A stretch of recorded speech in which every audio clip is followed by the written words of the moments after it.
What's up everyone, how are you all? Today we are back with another blazing Naruto story. What if Naruto was neglected and Kurama revealed the true power of his parents? If you enjoy, then please like, share and do comments. And also check the description to original creator of this beautiful creation. It was late at night, dark and still. The birds had quieted. The only light was from the lights of the village, and the fires in the distance. The air seemed to be whispering of a storm. It was troubling. Now wasn't the weather for storms. Maybe it was theoretical, a certain calm before the storm. Yes, that had to be so. Minato turned to the north. His love was battling for control over the Uchiha's genjutsu just beyond the Hokage's mountain. He looked at the faces. The first, second, third and lastly, himself, the fourth. He contemplated his options. If he were to leave to the fox world with Kurama, they could raise their child in the safety of an immense pack of foxes and watched over by Inari. Their future would be guaranteed. However, if he were to stay here in the leaf, his child's life would be one of constant danger. Assassination attempts, not only from foreign invaders, but his own people. Minato shook his head and smiled. He knew what he would do. He lifted the breathing bundle of cloth to his chest and bounded to the north after his love. He had been running for a while until he came upon the struggling fox. She was glorious in her Biju form, roaring and jumping, her 9 tails thrashing about. Minato couldn't teleport using his flying thunder god jutsu. He could harm his child. Instead, Minato sent chakra to his feet and jumped. Kurama wasn't a small fox, so it took a while to get to her left shoulder. He nearly lost his footing when he landed his rampaging love, but he managed to grab a tuft of her hair and held on to catch his breath. He pulled himself up and climbed up to the top of her head and spoke into her ear, "Kurama, my love, let us go home where this human cannot go. We must protect our child." Kurama glanced around and growled. She knew that voice. It was the ray of sunlight in the darkness she was trying so desperately to escape. She understood what he had said and fought even harder.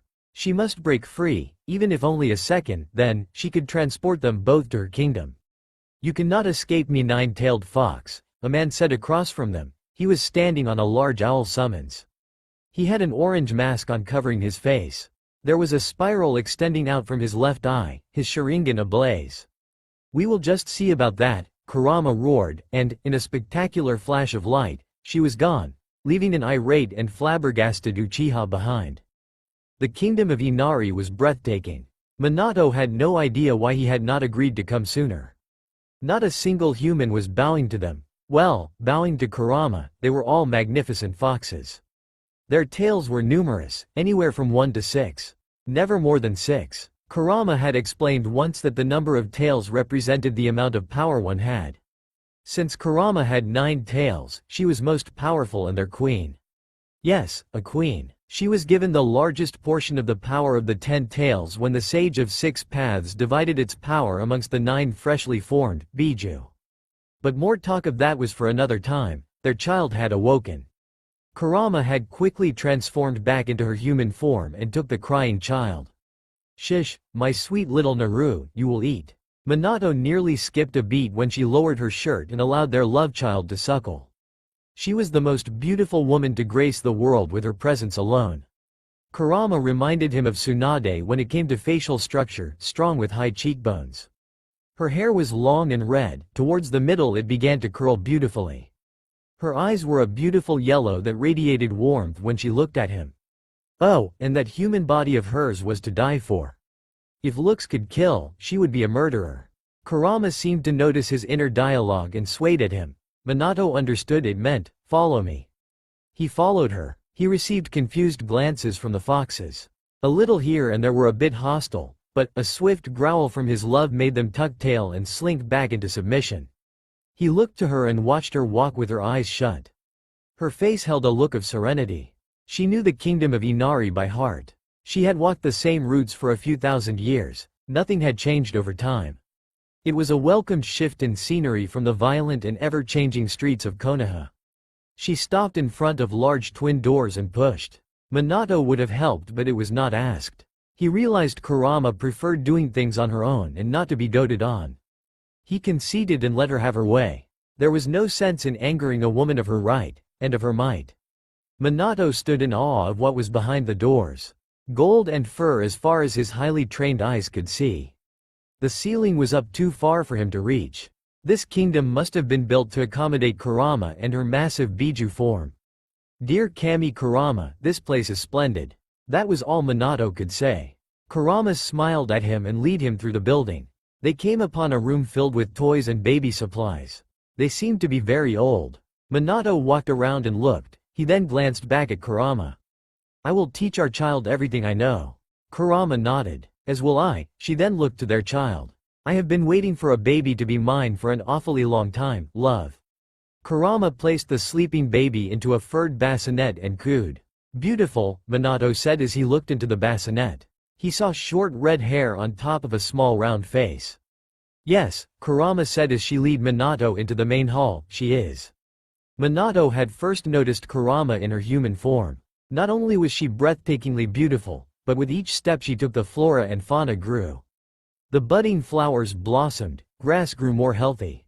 He even saw vines of flowers grow from the sand once.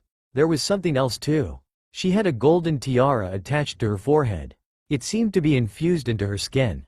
Her ears were filled with golden earrings that were all attached together by a golden chain. A bet. Not long enough for an enemy to yank off in battle. He hadn't known then that this beautiful woman was the Kyuubi. She looked like a normal, human beauty. It was when he first saw Kurama angry, not pissed off angry.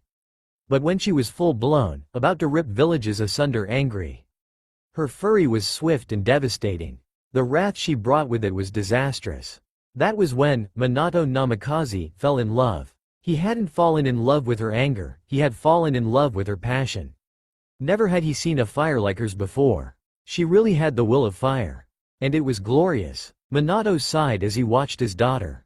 Naruto was a spitfire, a ball of radiant energy, and the cutest thing ever. All rolled up into one neat, little package. She was 5 now and it was time to begin her training. Oh joy! Minato and Kurama had agreed that they were to give their daughter a strict and loving upbringing. Naruto always meditated with them and the other foxes were in awe with the effects it had on their young princess. Naruto had always been a calm and quiet baby since her first meditation when she was a year old. She never cried once. Amazing, the other foxes would whisper in hushed tones, to not disrupt their wonderment. Never would have believed it without seeing it with my own eyes, others would say, what natural. There was something Minato noticed within their daughter whenever she wanted something, she would sway and look sharply at you. It made him feel naked, like how her mother would look at him sometimes when she wanted something, either from his food to his. Yes, he would then give her whatever the hell she wanted, either of them. Naruto, Minato called and saw his daughter run up to him with her favorite fox kit, Tarlok, and her fox ferret, Bolin. The red and white striped tail of the fox ferret wrapped around Naruto's neck, its long and slender body hanging off her body. We are going to begin your training. Tarlok, Bolin, you are free to come. The fox kid and fox ferret ran around the room with newfound energy and the excitement of staying with their princess. Minato chuckled and turned, hand in hand, with his daughter, a smile on his face. He sure did love his life. Minato and Kurama had an agreement. Minato would teach Naruto human chakra control, leaf jutsu, some sage arts he learned from his sensei and his signature jutsus.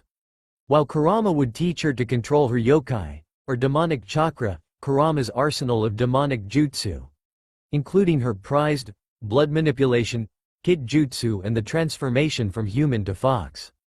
Kurama wasn't part human like her daughter so she would just have to leave the details of the transformation to wise kid Odi. He too wasn't part human, but he was the oldest and wisest in the kingdom of Inari.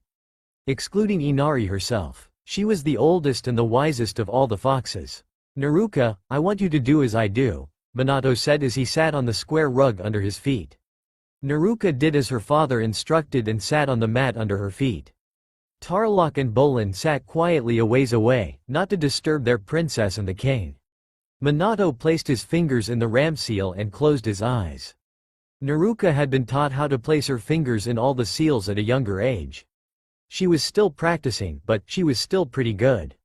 Now I want you to focus on feeling your chakra. It should feel warm like. Minato was cut off by his daughter. Like mommy's when she plays rabbit hunting with me? Naruto had asked with an innocent smile. Yes, just like mommy's, Minato said fondly then continued with his lesson. It is important, Naruka, that you meditate now. You haven't yet learned to harness the chakra inside yourself. Clear your mind and focus on the blue. Minato waited, then he peeked through a closed lid at his daughter. She was definitely concentrating. Her face was so cute, all scrunched up. Her face then calmed and she was at peace. A wild wisp of green rolled off her body. It was quick. Maybe it lasted only a second or maybe even two. Minato opened his eyes to watch more closely. Her chakra was green? How odd. Okay, good work Naruka. Her father praised, keep on doing whatever it is that you are doing, hun. Naruka smiled and basked in her father's loving approval. She couldn't imagine life without her daddy or mama. Without her loving friends, Tarlok and Bulin. Without her wonderful citizens of the kingdom of Inari. It then occurred to her, in some alternate universe, where she was actually a he and where he was alone without daddy or mother, where everyone hated her and was sad. No thoughts like those. She shook her head to help clear her mind. Concentrate, baby, you can do it. After Minato's encouragement, a short and very thin purple wisp of chakra rolled off her, then disappeared just how the green had previously. He noticed her pant and decided to call a break. Naruka, let's get a drink. He handed his daughter a cup of tea that was warm off the heated tray next to him, brought in by a small blue fox. Naruka paused her sip as her young, 5-year-old mind drifted back to her previous thoughts during her meditation. She never noticed a tear fall until she felt her father's hand, rough and yet so soft and gentle, touch her face. Hun, what's wrong? You are doing amazing in your first lesson. Nothing was done wrong, you were perfect. Minato consoled his saddened child in confusion. Naruka looked into her tea and thought of being all alone. She looked up at her father, her cerulean eyes burning with fresh tears. I love you, daddy, it was whispered, but he still heard her and the plea in her wavering voice. Minato held his daughter close and stroked her red curls. I love you more than the breath in my body. Naruka smiled and sat down her cup of tea to embrace her father. She knew the thoughts she had, they would never be true. She had her daddy and he would not ever let that happen. Later that day, High Sugar, Kurama greeted her daughter in body movements and growling sounds. She was in mini fox form, her 9 tails trailing behind her in unmarred beauty. Then to come together as one large and fluffy red tail. Hi mother, Naruka greeted back to her fox mother in hand gestures and sounds. It was difficult to speak the fox language without taking on the form of a fox. So, Naruka, who was determined as ever, learned the human equivalent that all foxes understood. She didn't understand how they understood, but they just did. What we do today, mother? Naruka asked her mother in choppy signals. She hugged her mother's furry neck and smelt the ocean on her mother's soft hair. Today, hun, you are being decorated in the traditional fox style by Inari-sama. Kurama flashed a wide fox grin at her daughter's excitement. Naruka amusing her with her arms failing to communicate in gestures. Kurama yipped to get her daughter's attention.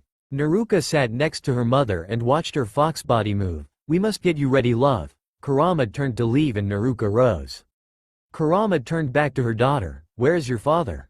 Naruka smiled again and moved her hands. Daddy, bed, sleep, now. Kurama did the fox equivalent of a sigh. It is barely noon, why is he sleeping now? Naruka giggled and followed her mother to her bedroom. It was a rather large room. The bed was quite a large one too, made from a mass of skins and furs from bears, to wolves, to cows, to deer. In the center there was a small form. Yes, the bed was that huge. Naruka jumped up as high as she could and grabbed the edge of the bed and pulled herself up. She smiled triumphantly as she looked towards her mother. The jump was 4.5 feet above her, so it was a major victory to the 5-year-old soon to be going on 6. Her mother made a happy yip of approval and grew much larger and simply walked onto the bed. They neared her sleeping father. He was talking in his sleep, again. The two sweat dropped when they heard him talking to an imaginary man in his dream. I didn't eat the ramen fire daimyo, it was Kakashi, I swear. He then rolled over and said in an irritated voice, Kakashi, stop crying and take it like a man. The two girls giggled at the blonde man and Kurama, now in a human form, shook her husband awake. Minato awoke with a jolt and yelled, okay, I confess, I ate the ramen. Please show mercy. He looked at his interrogators and sighed, it was his family.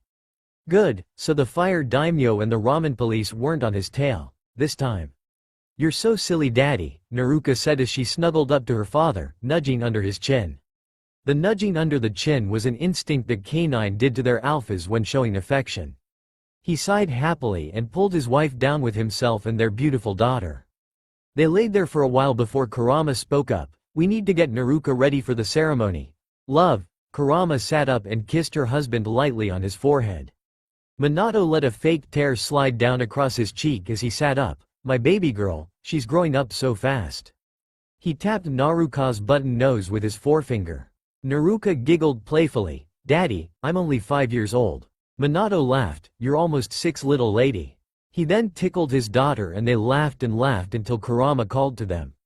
Kurama held up the traditional wrap she wore to her crowning for Naruka to wear. It was a simple and beautiful wrap, made of deerskin that had been scrubbed tan and made it flimsy, yet still durable. The wrap went over one shoulder and stopped at her knees, being held together by a thong strap in her midsection. The garb had the symbol for the kingdom of Inari on its back. This symbol was a K and I written in tail brush. Naruka stood in front of her parents' mirror and stared. She was a pretty half-human. Naruka saw her mother stand behind her, a hand resting on her daughter's shoulder, a warm smile on her face. Her mother had a beautiful human-like form. "I am so proud," she turned to Minato. "We are so lucky." Minato looked into the mirror at his family. There was a small, yet true smile adorning his face. He loved his family. He did miss his sensei, Jiraiya, his student, Kakashi, and his predecessor, Sarutobi though. He shook his head and focused again on the mirror in front of him. "We are very lucky." At the ceremony, Naruka was nervous. She was standing alongside her mother, father and wise kid Odi. She was looking out at nearly 1,000,000 pairs of eyes in the dusk light. In the front row were her faithful friends, Tarlok and Bolin, promising to be there for her 100% of the way. This helped her relax a bit. She was about to be crowned as the princess officially. Everyone was there, even foxes from the other world. Even Inari herself. Inari was the most breathtaking creature she had ever seen. She was a mixture of human and fox. She was a god of foxes and attended to humans when it came to fertility. She could bless a barren woman with the ability to reproduce. That was, only if the woman had good intentions in her life. It didn't matter if the woman was on the good side or the bad, she would have to have good intentions. Inari could even bless a man with the ability to become fertile again. Though, they too had to be of good intentions. She began to speak. "My people, we are gathered here today to welcome the blessing of our next princess." Inari gestured to Naruka, her foxtail swaying majestically behind her. Naruka took Inari's hand and her nervousness vanished. It was like she was with only her fox-human goddess. "Inari, Princess Naruka will be decorated in the traditional garb of royalty." Inari picked up a golden silk wrap and asked Naruka to strip. Naruka followed her orders and felt no shame in this honor. "I bestow this onto you, Princess Naruka of the kingdom." Inari placed the silk wrap onto Naruka and turned again to her people. "Now for the ceremonial tiara." A golden tiara, flat with a ruby in the center, appeared in the palm of her hand. Inari turned to Naruka. "Young princess, do be strong."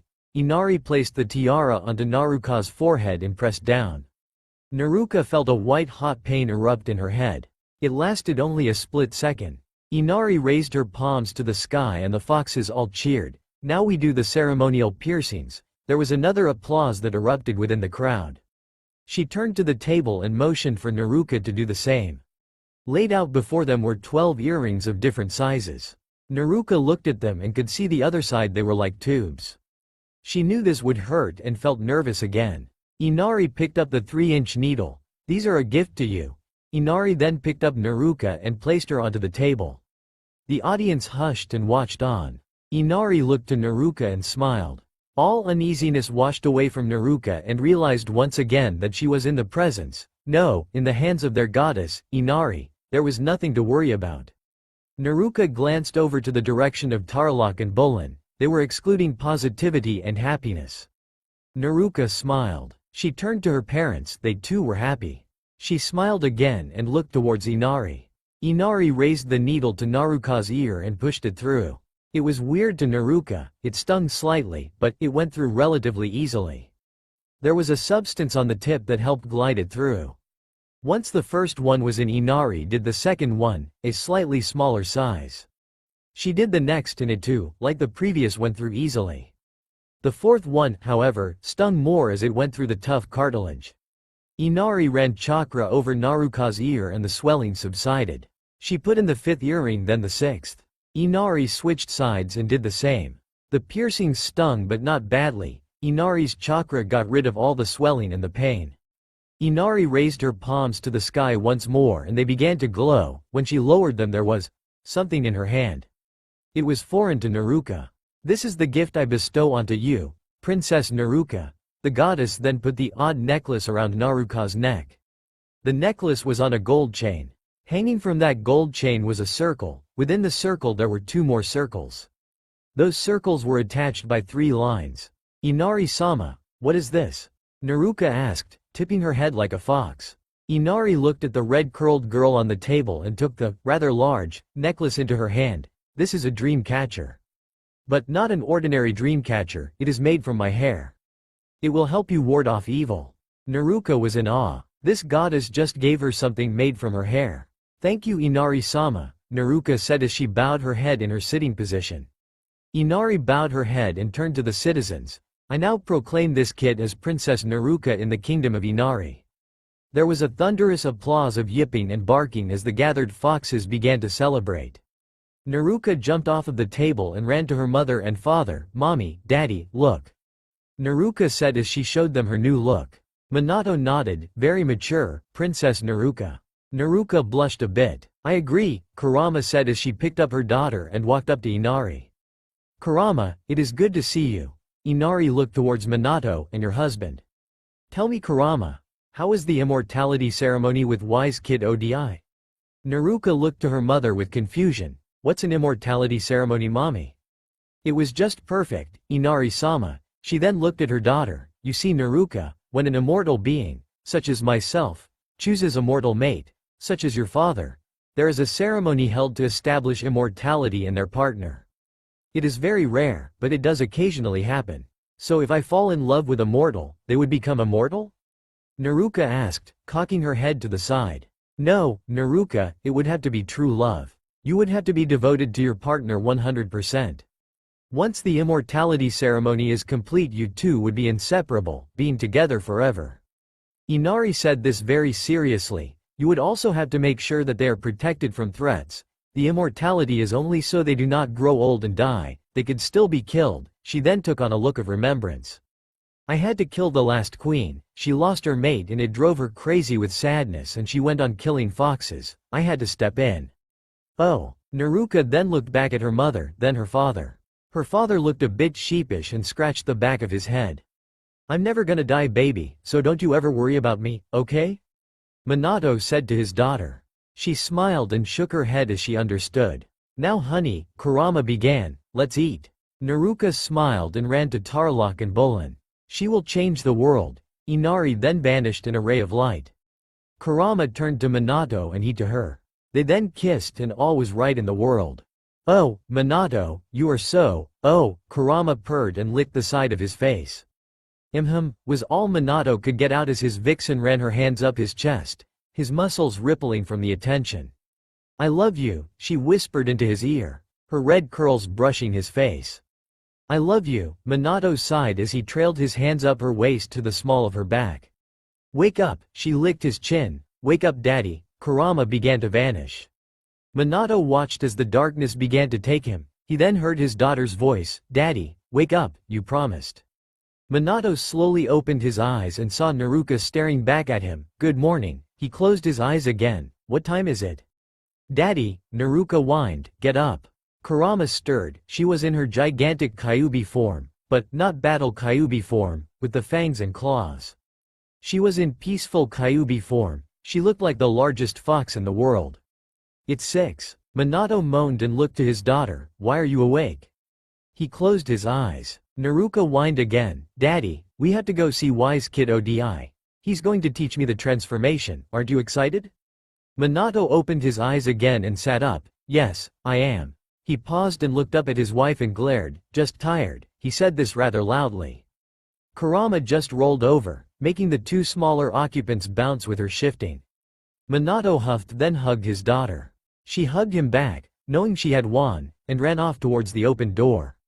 Kurama-chan, why so early? Minato whined as he begrudgingly rolled over and stood. Kurama giggled sleepily and Minato grumbled and left to get dressed and take his daughter to Wise Kid Odie's. Outside the palace. I'm so excited, Daddy, Naruka exclaimed from atop Minato's shoulders. I know you are, Minato said, smiling at his daughter's growing anticipation of visiting Wise Kid Odie's for transformation training. Minato glanced to the left and saw many vendors in the market district. They traded anything from food to materials to trinkets. The kingdom of Inari had no use for money, so they would trade the necessities. It wasn't bad at all, that would mean that everyone was basically equals. As the crowd began to thin out, a straggling vendor caught his eye. The fox was a bit thin and had a white right eye indicating partial blindness. There was a smaller fox by its side. Hun, remember what I told you about the poor? Naruka looked down at her father's forehead. Pay extra, Minato smiled, she smiled. They turned to the vendor. The vendor got very nervous and shrunk itself to the floor in submission. Hello, Minato greeted the fox vendor, who shied away from him. Foxes didn't really appreciate or trust humans due to their reputation as ruthless fox hunters. Yet, this human had caught the eye of their queen and she mated him. The fox vendor respected him and showed it through its submission. Naruka hopped off her father's shoulders to look more closely at the fox. Princess Naruka, the fox seemed to breath out. The smaller fox was as quiet as ever. They both, though, bowed in respect to their princess. What is it that you both sell her? Minato asked in a polite tone. We sell cinnamon buns. The larger fox rose a degree, the smaller one lowered further. Daddy, what are cinnamon buns? Naruka asked as she tilted her head in confusion, which was adorable. Cinnamon buns are delicious, that's what, try one. He then turned his attention back to the foxes. How much? Free, the fox screeched out, looking up at the two. That will not do, Naruka looked to her father. Minato pulled out a scroll and slid it open. After putting an adequate amount of chakra into it, 4 plucked chickens poofed out. The two foxes looked at the human male in amazement. Sir, that is too much, the smaller fox stuttered out. A cinnamon bun is only a leg, sir. Nonsense, we don't need them, Minato said as he laid them down on the table in front of the vendor foxes, smiling warmly the while. Sir, you are too generous. Yay, cinnamon buns, Naruka exclaimed as she grabbed one. You many have more, Princess Naruka, the smaller fox said as she hesitated to take a step forward. Really? Thank you. She picked up another. Look, Daddy. Come on, sweet, Minato called as he lifted her back onto his shoulders. Naruka smiled and looked back to the vendors. These are great. I'm gonna come here whenever I can. The two then turned to leave. The nearby foxes began to crowd around the vendors, wanting to try their sweets.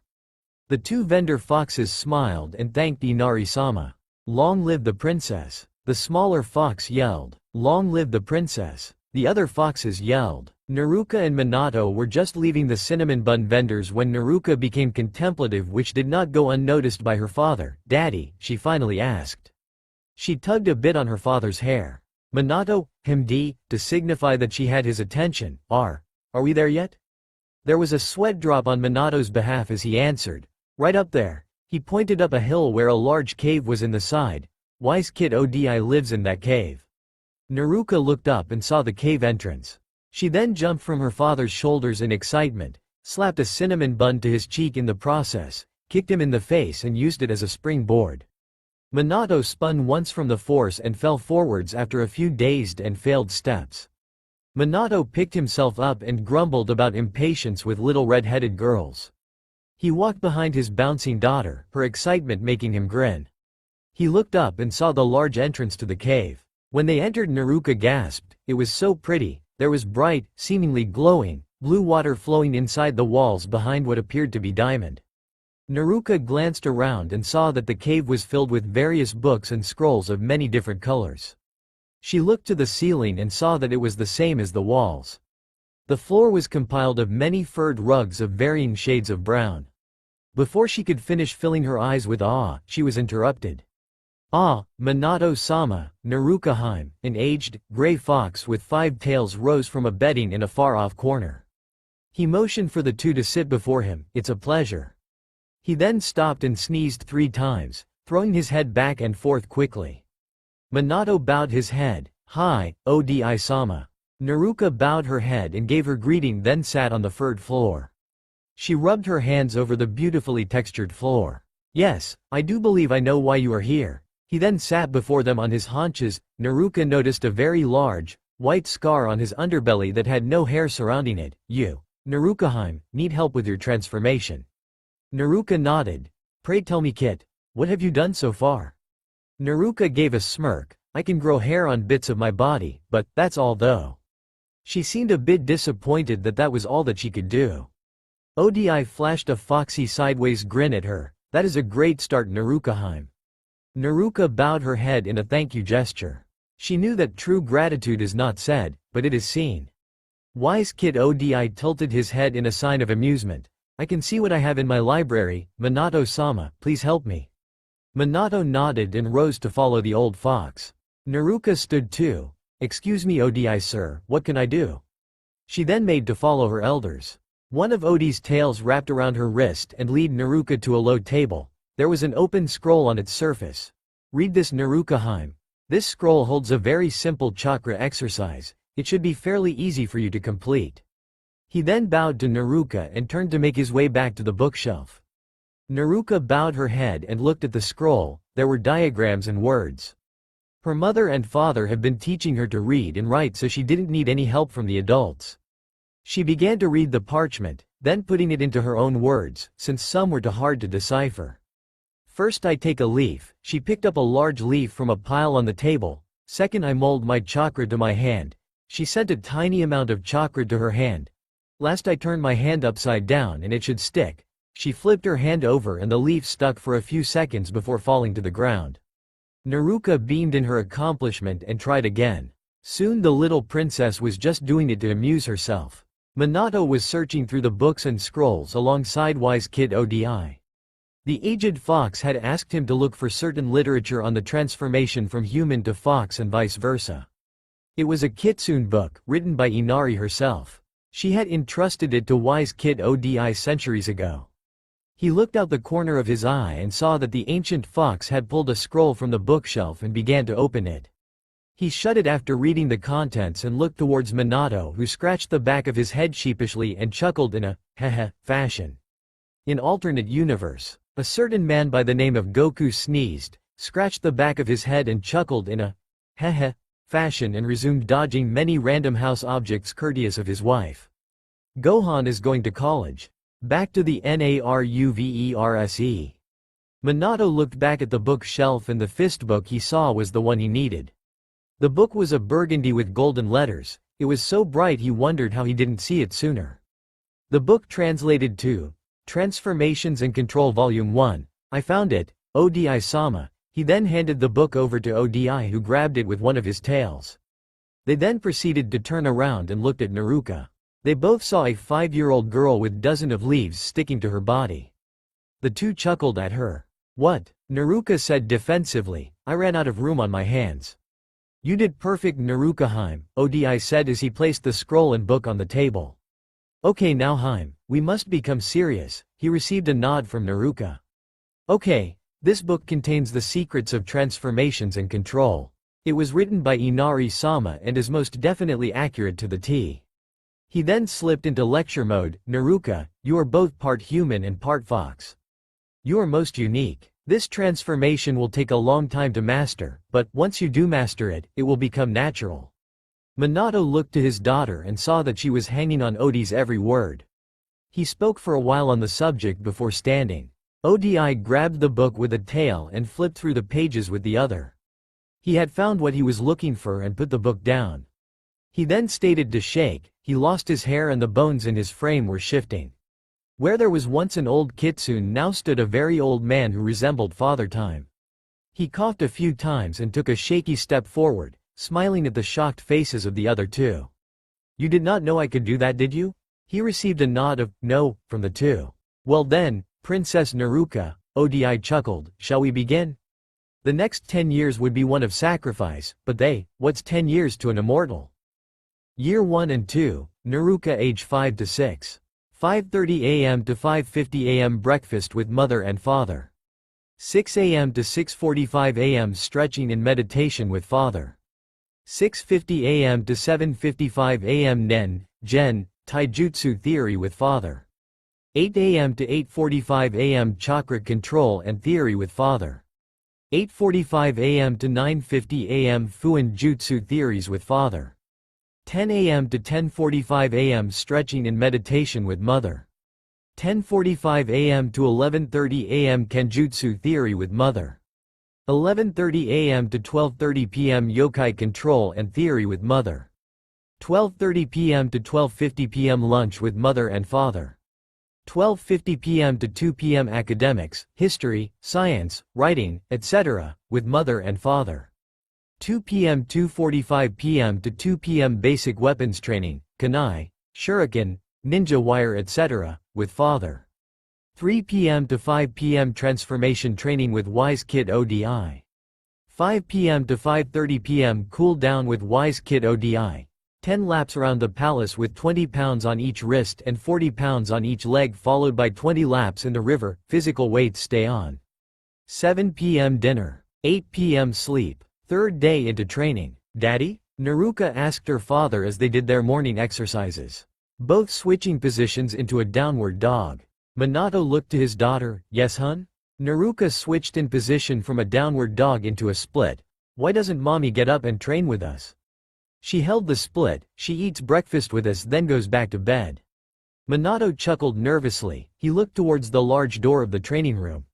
He was hoping his wife couldn't hear. Your mother, he whispered and leaned closer, isn't a morning fox. Minato heard a roar, well, more like a loud yawn from his mate, I heard that. Minato's sweat dropped and Naruka giggled. She loved her mommy and daddy, they were too silly sometimes. She changed positions. Year 3 and 4, Naruka age 7 to 8. 5:10 a.m. to 5:25 a.m. breakfast with mother and father. 5:30 a.m. to 6:25 a.m. stretching and meditation with father. 6:25 a.m. to 7:45 a.m. Nen, Gen, Taijutsu katas and exercises with father. 8 a.m. to 8:50 a.m. chakra control with father. 8:55 a.m. to 9:40 a.m. beginners and intermediate fuinjutsu and theory with father. 9:40 a.m. to 10:20 a.m. low-ranked jutsu with father. 10:30 a.m. to 10:55 a.m. stretching and meditation with mother. 10:55 a.m. to 11:30 a.m. kenjutsu katas and exercises with mother. 11:35 a.m. to 12:30 p.m. yokai control with mother. 12:30 p.m. to 1:40 p.m. strategy with politics and law with mother and father. 1:45 p.m. to 2:05 p.m. lunch with mother and father. 2:05 p.m. to 2:45 p.m. target practice, tracking and trapping with father. 2:45 p.m. to 3:30 p.m. beginner combination kit jutsu using Tarlock and Bolin with mother. 3:30 p.m. to 4:50 p.m. blood manipulation theory and katas with mother. 5 p.m. to 7 p.m. transformation control and transformation jutsu with Wise Kid ODI. 7 p.m. to 7:30 p.m. cool down with Wise Kid ODI. 25 laps around the palace with 40 pounds on each wrist and 80 pounds on each leg followed by 40 laps in the river, physical weights stay on. 8 p.m. dinner with mother and father. 9 p.m. sleep. -7-year-old Naruka. Naruka studied the pictures in her hands. These were the pictures of her daddy's precious people. He kept them close to his heart. Literally, they were kept in the left pocket in his Jonin vest. Tell me about them, Naruka-chan, her father asked of her. Naruka pushed a strand of her straightening curls behind her ear and answered her father. Hiruzen Sarutobi, the third Hokage, aka the professor also given the title, Kami of Shinobi, during wartime. He was your predecessor and your sensei's master. He is the successor of the second Hokage, Tobirama-sama. His rival, Danzo Shimura, is not to be trusted at any cost. His 3 students led on to become the 3 legendary Sennin. She paused and looked to her father. When she received a nod she switched pictures. Jiraiya or the legendary Gamma Sage. He was given that title because he was able to control nature chakra with the help of the toads, Ma and Pa, who are also his summons. He, along with his teammates, Tsunade Senju and Orochimaru Teme, challenged the Raikage to battle, and as genin were able to hold their own. The Raikage was impressed and gave them the title of Sennin of the Leaf. One of his teammates, Orochimaru Teme, defected from Konoha. Jiraiya now has the largest spy network in the elemental nations, searching for him and gaining information on other nations and criminal organizations. He was your sensei and is my godfather. Also, he is known as a super pervert and writes Icha Icha Paradise. A tick mark appeared on her mother's forehead at the though of that little orange book. She was flattered that he would use her for his inspiration, but one book was a little too explicit and it pissed her off. The man had watched her make love to her mate for the first time. When she found out, he was lucky he was in Lightning Country, because if he were in Fire Country he would have been beaten all the way to Lightning Country. Jiraiya, she seethed through her clenched teeth.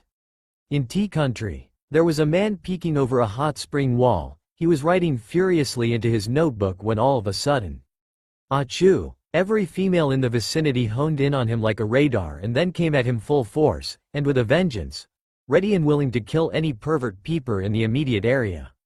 Jiraiya could go toe-to-toe with the world's most ferocious criminals but could not beat a horde of civilian women. He cried anime tears as he ran for his life. Back to the kingdom of Inari. Naruka switched pictures after receiving a nod from her father. Kakashi Hitaki was your genin student along with Rin Inuzuka and Obito Uchiha. He was given the name the copycat ninja due to the single Sharingan eye that was given to him by the death of Obito Uchiha, implanted by Rin Inuzuka. He is also known as the man who has copied 1,000 jutsu. He covers 75% of his face and wears multiple masks. He smiles to show that he either doesn't trust you or he is up to no good, and sometimes when he is embarrassed. He has a signature jutsu he created, the Chidori, and he uses substitution frequently in battle and carries an inflatable log with him on his person at all times. He believes greatly in teamwork, and now for the past 7 years has been known to be consistently late. Also, he is a major pervert who reads Icha Icha. Kurama's tick mark reappeared and it was at full force. Kakashi was the explicit book's biggest fan. Kurama still could not believe the nerve of Jiraiya. Naruka smiled and switched pictures. Year 5, 6, 7 and 8, Naruka age 9 to 12. 4 a.m. to 4:10 a.m. breakfast with mother and father. 4:15 a.m. to 5:50 a.m. stretching and meditation with father. 5:50 a.m. to 6:10 a.m. Nen, Gen, Taijutsu training with father. 6:10 a.m. to 6:55 a.m. chakra control with father. 6:55 a.m. to 7:45 a.m. advanced Fuinjutsu with father. 7:50 a.m. to 8:40 a.m. Sage Arts and Elemental Jutsu with father. 8:40 a.m. to 9:10 a.m. Rasengan and Hirishin with father. 9:15 a.m. to 9:50 a.m. Stretching and Meditation with mother. 9:50 a.m. to 10:50 a.m. Kenjutsu training with mother, first actual sword. 10:50 a.m. to 11:25 a.m. Yokai control with mother, up to 5 tails. 11:25 a.m. to 12:10 p.m. Advanced Combination Kit Jutsu using Tarlock and Bolin with mother. 12:10 p.m. to 1:15 p.m. Genjutsu, Demonic Genjutsu with mother. 1:20 p.m. to 2:20 p.m. Blood Manipulation training with mother. 2:20 p.m. to 2:40 p.m. Lunch with mother and father. 2:50 p.m. to 3:50 p.m. Academics, Monday, Wednesday, and Friday. Survival training, Tuesday, Thursday, and Saturday. 3:50 p.m. to 4:50 p.m. Sparring with father. 4:50 p.m. to 5:40 p.m. Sparring with mother. 6 p.m. to 7 p.m. Transformation Control and Transformation Jutsu with Wise Kid ODI. 7 p.m. to 7:40 p.m. Cool Down with Wise Kid ODI. 80 laps around the village with 100 pounds on each wrist and 200 pounds on each leg, and 100 laps in the river. Physical weights stay on. 8 p.m. Dinner. 9 p.m. Sleep. -9-year-old Naruka. Okay Naruka, envision the blood in your opponent's body. Kurama commanded her daughter. The art of blood manipulation is ruthless. In turn, you must be ruthless. She circled her daughter, checking her form. Naruka concentrated on the man in front of her.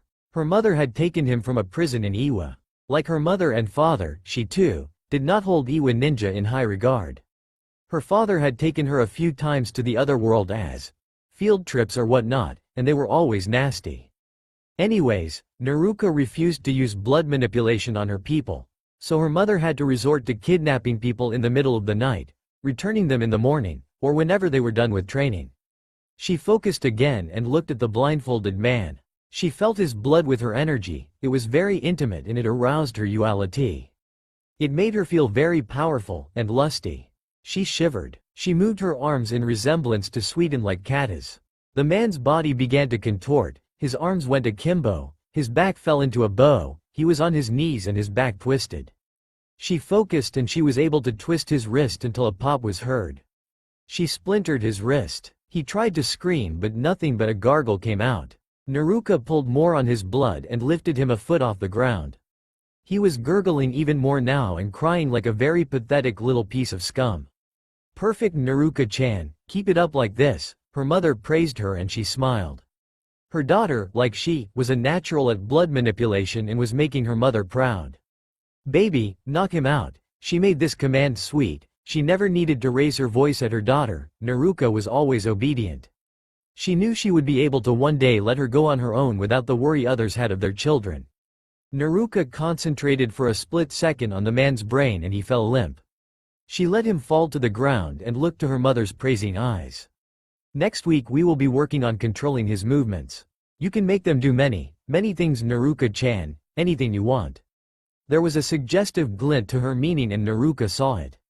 Naruto smiled and thought of how easy this would be going to the other world, the human world, using blood manipulation to take everyone out. She quickly destroyed that idea from her mind and remembered what her father had told her once. A ninja never should rely on a single way of attack. An opponent would catch on and they will kill you. You would be dead. Year 9 and 10, Naruto age 13 to 15. Sunday and Thursday are off days. 4:50 a.m. breakfast with mother and father. 5 a.m. stretching, meditation and chakra control with father. 6 a.m. sparring with father. 7 a.m. training with Tarlock and Bolin. 8 a.m. stretching, meditation and yokai control. 8 tails with mother. 9 a.m. sparring with mother. 10 a.m. medical ninjutsu and herbs with Wise Kid ODI. 11 a.m. anatomy and biology with Wise Kid ODI. 12 p.m. politics and law with Wise Kid ODI. 1 p.m. lunch, free time. 2 p.m. sparring using Tarlock and Bolin with father. 4 p.m. sparring using Tarlock and Bolin with mother. 5 p.m. to 5:30 p.m. cool down with Wise Kid ODI. 5:30 p.m. to 6:30 p.m. training little kits with Wise Kid ODI. Nanai. Conger. Lapis. Denier. Zebek. Arranged. 6:30 p.m. philosophy and theory with Wise Kid ODI. 7 p.m. shogi, go, chess games of strategy with Wise Kid ODI. 8 p.m. dinner with mother and father. 10 p.m. sleep. Naruto age 15, present time. I take my knight and slay your queen. I take my bishop to slay your knight. I take my castle to slay your knight. My pawn took your castle. A necessary sacrifice, check. No you don't, my king slays your bishop. I move, check. I move, check. I move, check. I move, check. I move, check. Okay, we are getting nowhere. I call a stalemate. I agree, neither side was to waver anytime soon. Naruto Heim. Wise Kid ODI addressed the woman before him with a calculating look in her eyes. I am old and hungry, I must go to eat. We could use more company at the table. Naruto rose on all fours in her fox form. She looked like an overgrown fox with gold earrings and a plated tiara. Her fur was red but could change color at her whim. Her claws were made of gold just like her sharp canines. Her eyes were blue-silver and were outlined with black, like eyeliner. Thank you, I would much appreciate that, Princess Naruto. ODI bowed to the princess who looked towards Tarlock and spoke to him in the fox language of body movements and noises. Tarlock rose and came to her side. Bolin, the fox ferret, came bounding behind him. We are bringing the younger foxes to the dinner with us. Naruto turned to exit Odi's cave and walked the familiar path down the face of the cliff. She jumped down to touch the soft earth beneath her. She then began her trek into town. Everyone stopped what they were doing to bow to her. She was always flattered because she had told them on multiple occasions that there was no need to drop what they were doing to simply bow to her. They had asked why not, that they chose to do so because she was their most beloved princess. Naruto walked up to a slight rise in the ground and scratched on the door. A moment later a large black fox answered. The fox was overjoyed to see the princess. "Princess Naruto," the kitsune exclaimed with a yip and stiffening of his body language. "It is a pleasure, Conger should be inside." The fox turned and called for Conger. The very large kit came running to the entrance. "Naruto-sensei, are we doing super secret training tonight?" The overexcited fox yipped with a gleam in its eyes. No, Conger. I am inviting you and your families to a dinner." She then addressed the father, "Come at 8:30 sir." She then lifted her chin above the other foxes in a sign of dominance and respect to her citizen. The fox licked her chin and stepped back, showing that he has recognized her dominance, and respectfully answered. She turned to leave with a happy yip from the father fox at the doorway. She made her way to the homes of Lapis, Nanai, Denier, Zebek, and Ernst. They were all invited to the wonderful feast that was being prepared in the light of Naruto's departure to the human world. The large table encompassed the room from wall to wall. Naruto was seated in her fox form just across from her mother and father, her father in a fox form, blonde and large, with a spiky mess between his fox ears. To her right was wise Kid Odi. She loved the old kitsune with all her heart and then some. To her left was Tarlok with an excited, yet very respectable, Bolin next to him. Next to her mother were all the families of her charges. First was Conger, the largest of the kits, sitting alongside his even larger mother and father.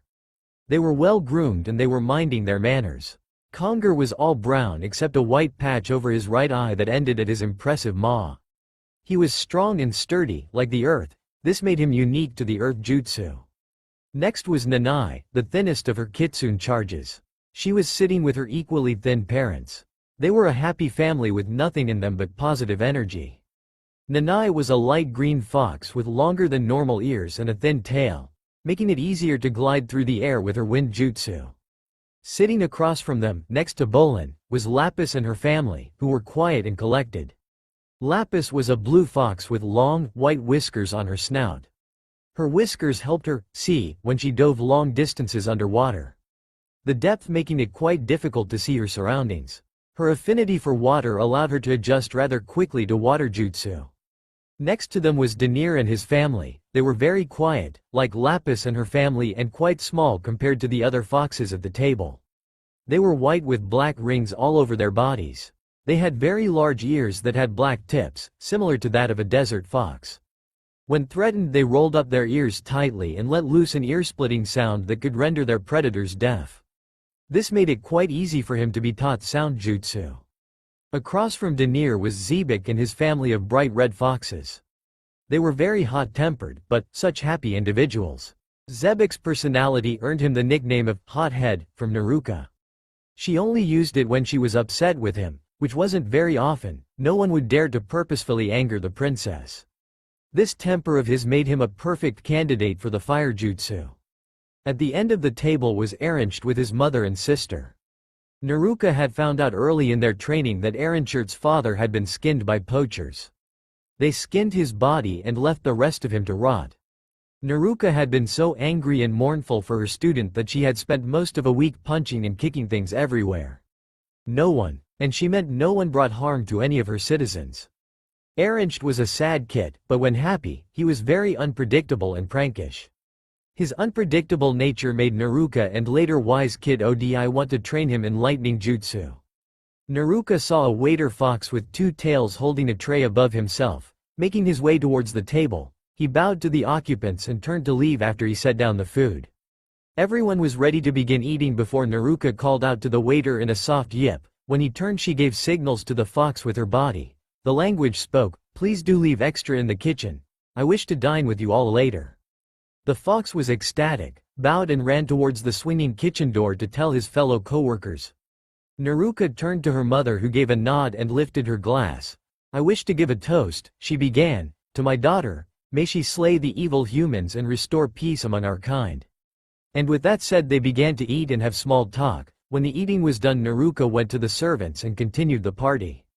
There was much merriment throughout the night that she seemed a bit disappointed at the notion of having to leave her people. It was nearly 1 in the morning when she went to her sleeping quarters. She had just started brushing her long, red hair when her mother walked in. "Hello, Mama," Naruka greeted as she handed her brush to her mother. Kurama smiled and silently brushed her daughter's hair. When she spoke it was a bit detached. "Have you made the seals to transport your room?" Naruka looked at her room from the mirror. It was definitely a sight to behold. The room was excessively large. It could fit more than about 100 people with their arms spread wide and still not touch one another. There wasn't a ceiling and the night sky could be seen. The floor was the healthiest shade of green grass.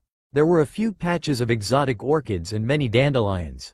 Towards the center stood a small yet beautiful waterfall that ran into white rocks in a riverbed.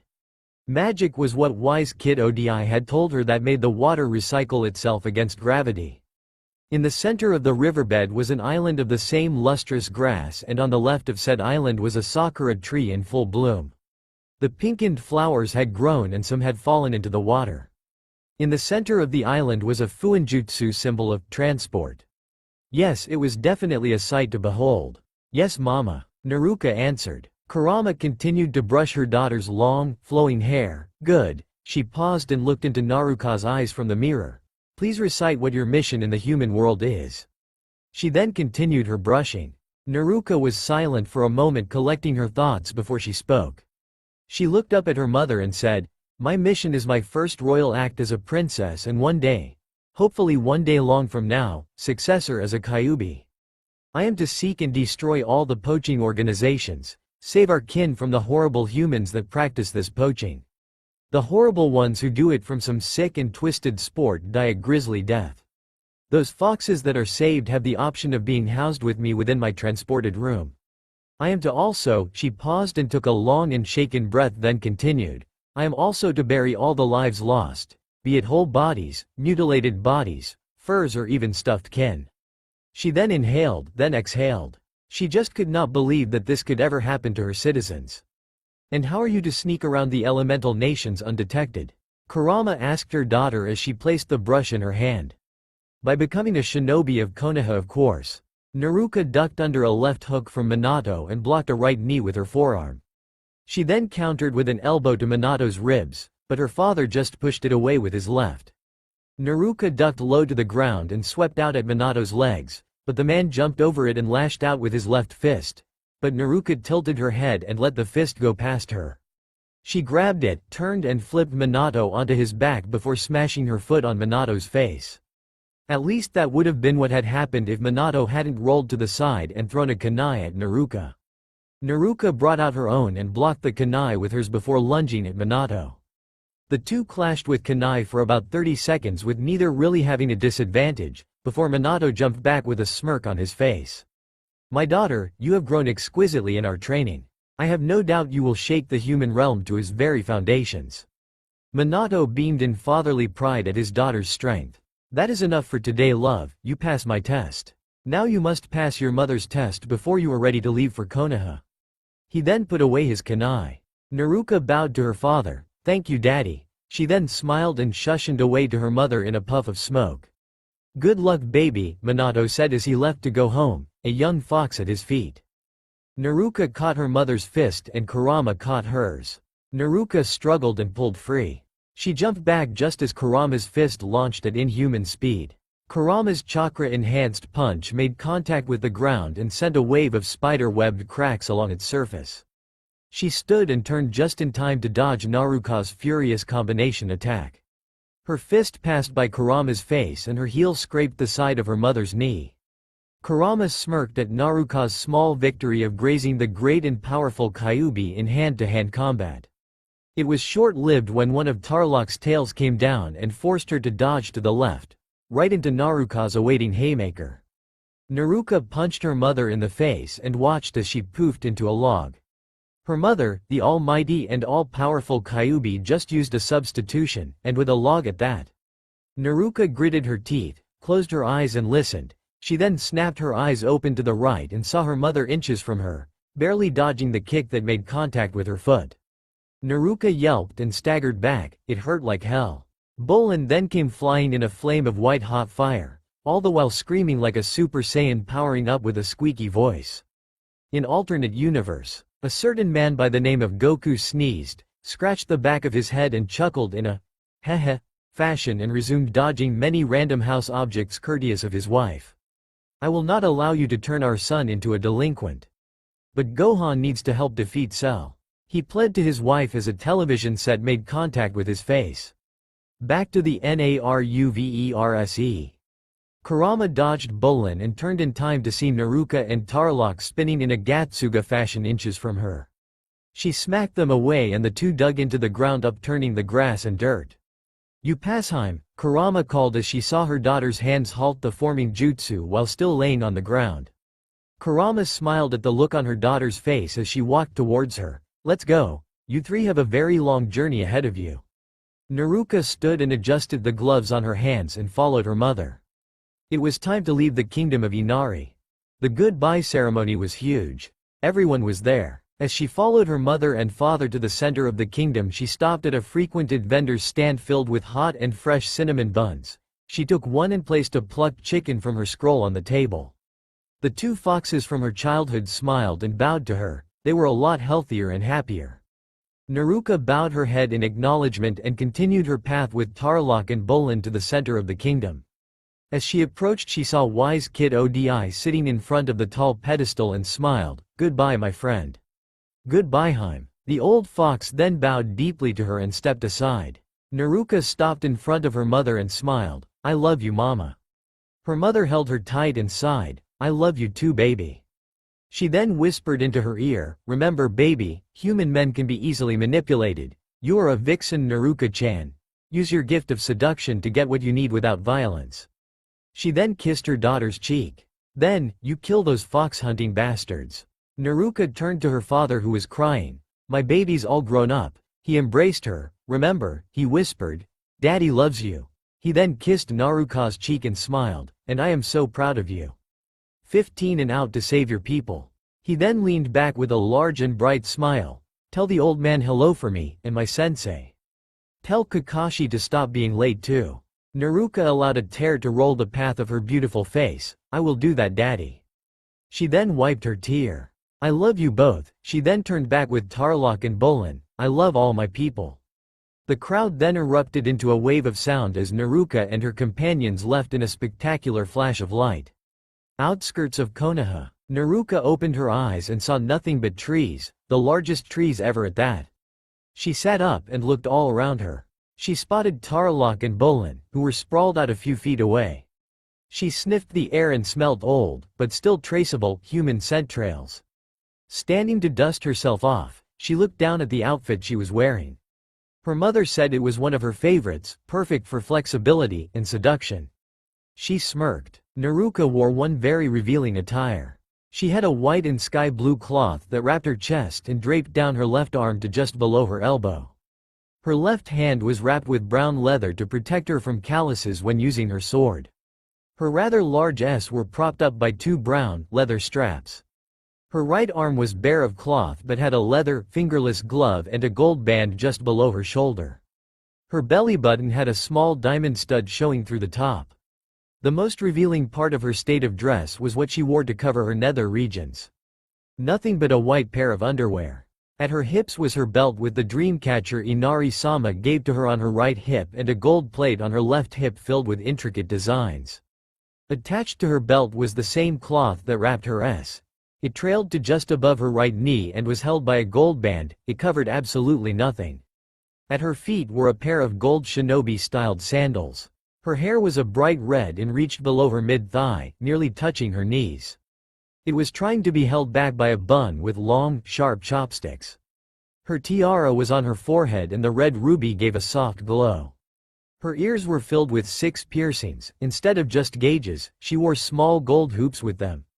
She looked over at Tarlok and saw him sway to his feet. The earring in his left ear moved with him. He stood and Bolin squeaked and jumped to his feet. They both walked up to their princess and helped her to her feet. Naruka sniffed the air and saw with her nose the direction the scent trails went. She then leapt into the trees and jumped off alongside Tarlok with Bolin riding his back. They ran and jumped for a few minutes before stopping behind a tree. Naruka fixed her underwear. She looked up at the gates with joy and excitement. She stood and schooled her features. Are you ready? Yes, Naruka Heim. Tarlok spoke with his body. His multiple tails came together as one. Bolin jumped from Tarlok's shoulder blades and landed at Naruka's feet and squeaked out his yes. Naruka turned and set her sights on two handsome young guards.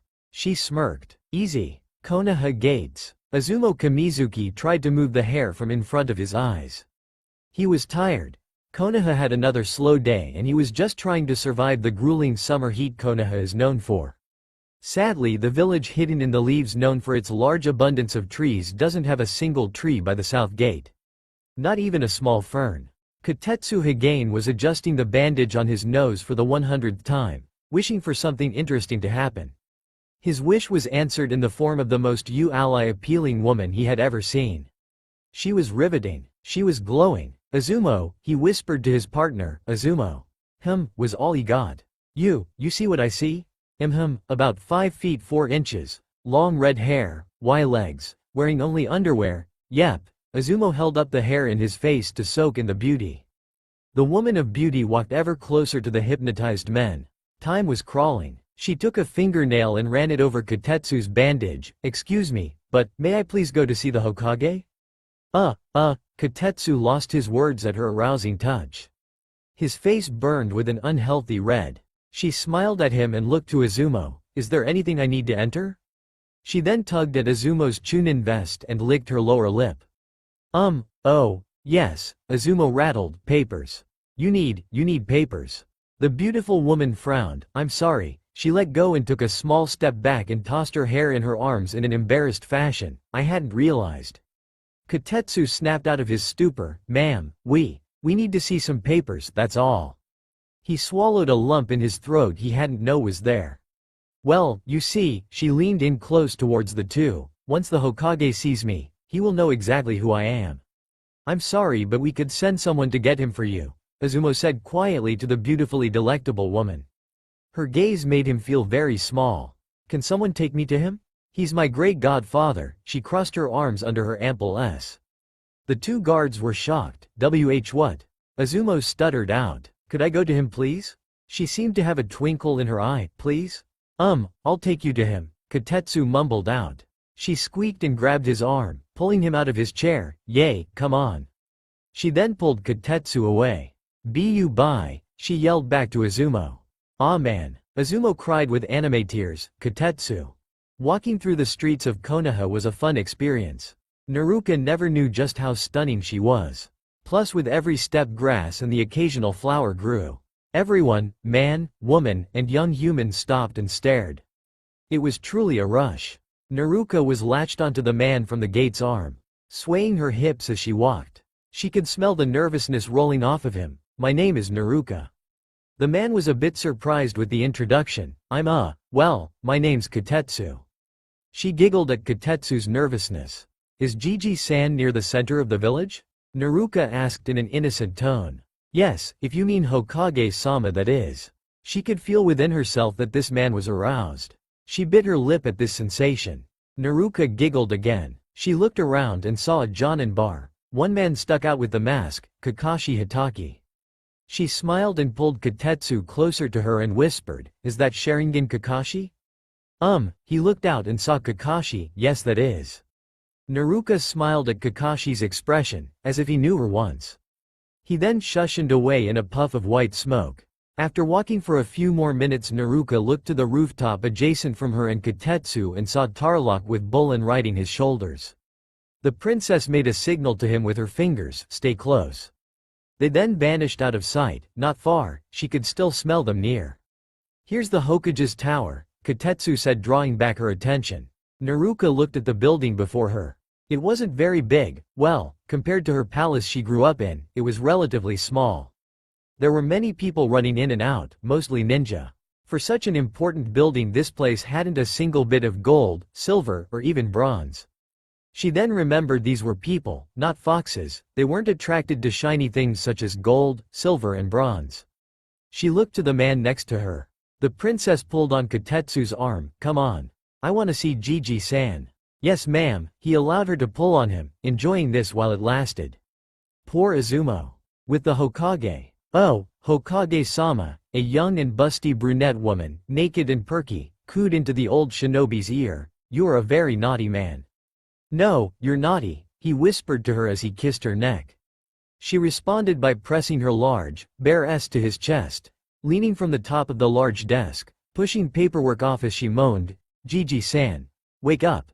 She stroked his face gently as he groaned a bit. "Wake up, Gigi-san." The brunette then began to shake him. Now yelling to the leader, "Wake up." Now shaking him harder, "Old man." Sarutobi took a startled breath as his eyes began to focus. There was a red blur, his eyes focused more and saw a large pair of S in his face. "Oh my," he whispered. "Gigi-san. It's me, Naruka." The S yelled with vigor. "Whoa, I did not know you ladies could talk," Hiruzen stated as he stared at them longer and more focused. "Look up, silly," they giggled. He looked up and saw a very beautiful face. "Who?" was all he could ask. But, he knew who. She continued to giggle at her great godfather, Princess Naruka. The old man's eyes began to grow as he stared. "Little Naru?" His vision became misty as he was overcome with emotion. Yep, the one and only, the princess was then overcome by a bone-crushing hug. After a few minutes the hug softened and Hiruzen whispered into the woman's hair, fingers lightly touching her soft skin, "Little Naru, you're finally here." He stifled a snort of happiness as she giggled some more. Kotetsu, feeling a bit out of place, spoke, "So she doesn't need papers?" Sarutobi had a deadpanned expression. "No, Kotetsu, not this time." Hiruzen then turned back to Naruka. "Please, hold out your hands." Naruka smiled and complied, though she was a bit disappointed when he placed a jar of dirt into her palms. "Yes." The Hokage chuckled, "Please, make something grow." Naruka sighed and did as was asked with the jar of dirt. Vines quickly began to grow made simply from Naruka's energy. The old man's smile grew, "Always amazing. You know this jar of dirt's been in my desk for 10 years. It's been here waiting for you." Naruka was at a loss for words. "That was so sweet. You must be very strong now, princess. You know, being trained by the two most powerful people in the world. You know that is only a handful of people," Sarutobi stated. "Now I imagine you wish to become a shinobi, no?" Naruka stared at the man then smirked, "Of course, Gigi-san." Kotetsu coughed, feeling left out, like a third wheel. "Oh, right," Hiruzen said sheepishly, "you are dismissed." The Chunin sighed, bowed and turned to leave. "Wait," Naruka yelled, running up to him, "Thank you." She kissed his cheeks slowly in a very seductive manner. "I'll be seeing you, Kotetsu-kun." Kotetsu blushed and walked out the door. "You are most welcome, Naruka-heim." It was bragging time. Izumo is going to hate the next few shifts. Naruka turned to the old Hokage and asked, "Do you know why I am here?" Sarutobi leaned back in his chair and picked up his pipe. "I believe it has to do with the newest sport humans are participating in." "Fox hunting, was it?" Naruka growled and hunched her shoulders in a menacing and intimidating way. Horizon raised his eyebrow from her display. "I take it as a yes." "Yeah, and I'm going to take them out one at a time." "Gigi-san, I need a team that will excel in stealth and assassination as well as strategy." Naruka relaxed her shoulders and returned to a less menacing but still serious nature. "Well, at the academy there are a few hopefuls. Now let me think." Sarutobi puffed on his tobacco pipe for a few moments thinking, "Yes. I do believe I know the perfect candidates for your team. Could you tell me?" Naruka pouted, "Pretty please?" Hiruzen seemed to falter a bit but held his shaky ground, cursing Naruka-heim's mother. "I'm sorry, Naruka-heim, no can do. You're going to have to wait like everybody else. I want you at the academy for team placements tomorrow." The Hokage paused. "You came the day before the team placements?" Naruka smiled, "That's right. I don't need the academy, I have my father and mother to teach me." Naruka then remembered something. "Oh, and my daddy says hello." Hiruzen smiled, he really liked this one. "And that's what happened," Naruka said to her two best fox friends. Tarlok moved his body and yipped a few times, saying, "That sounded more fun than what I did." Just down the road, Tarlok turned and Bolin pointed, "There is a memorial stone." Kakashi Hitaki was just standing in front of it doing nothing. The only thing he did was mention his teammates' names and stood there for over an hour. "Oh, my poor babies," Naruka said, scooping them into her embrace. "Let's go to the woods. I have a feeling tomorrow is going to be very fun." Naruka bit her lip in anticipation. She just could not wait to find out who her two very male teammates would be. When she reached the tree line, she ran up the length of a tree, vines growing wildly in her excitement. Oh, this is going to be such an adventure, she glanced at Tarlok.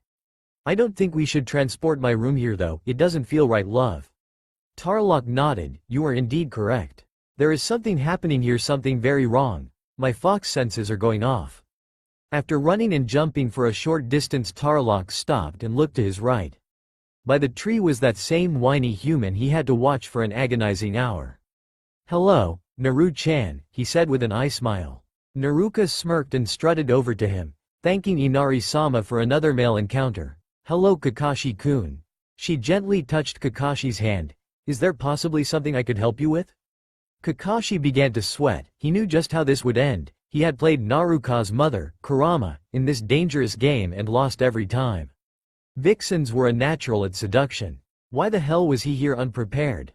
Naruheim, you look just like your mother. Naruka smiled slightly, thank you.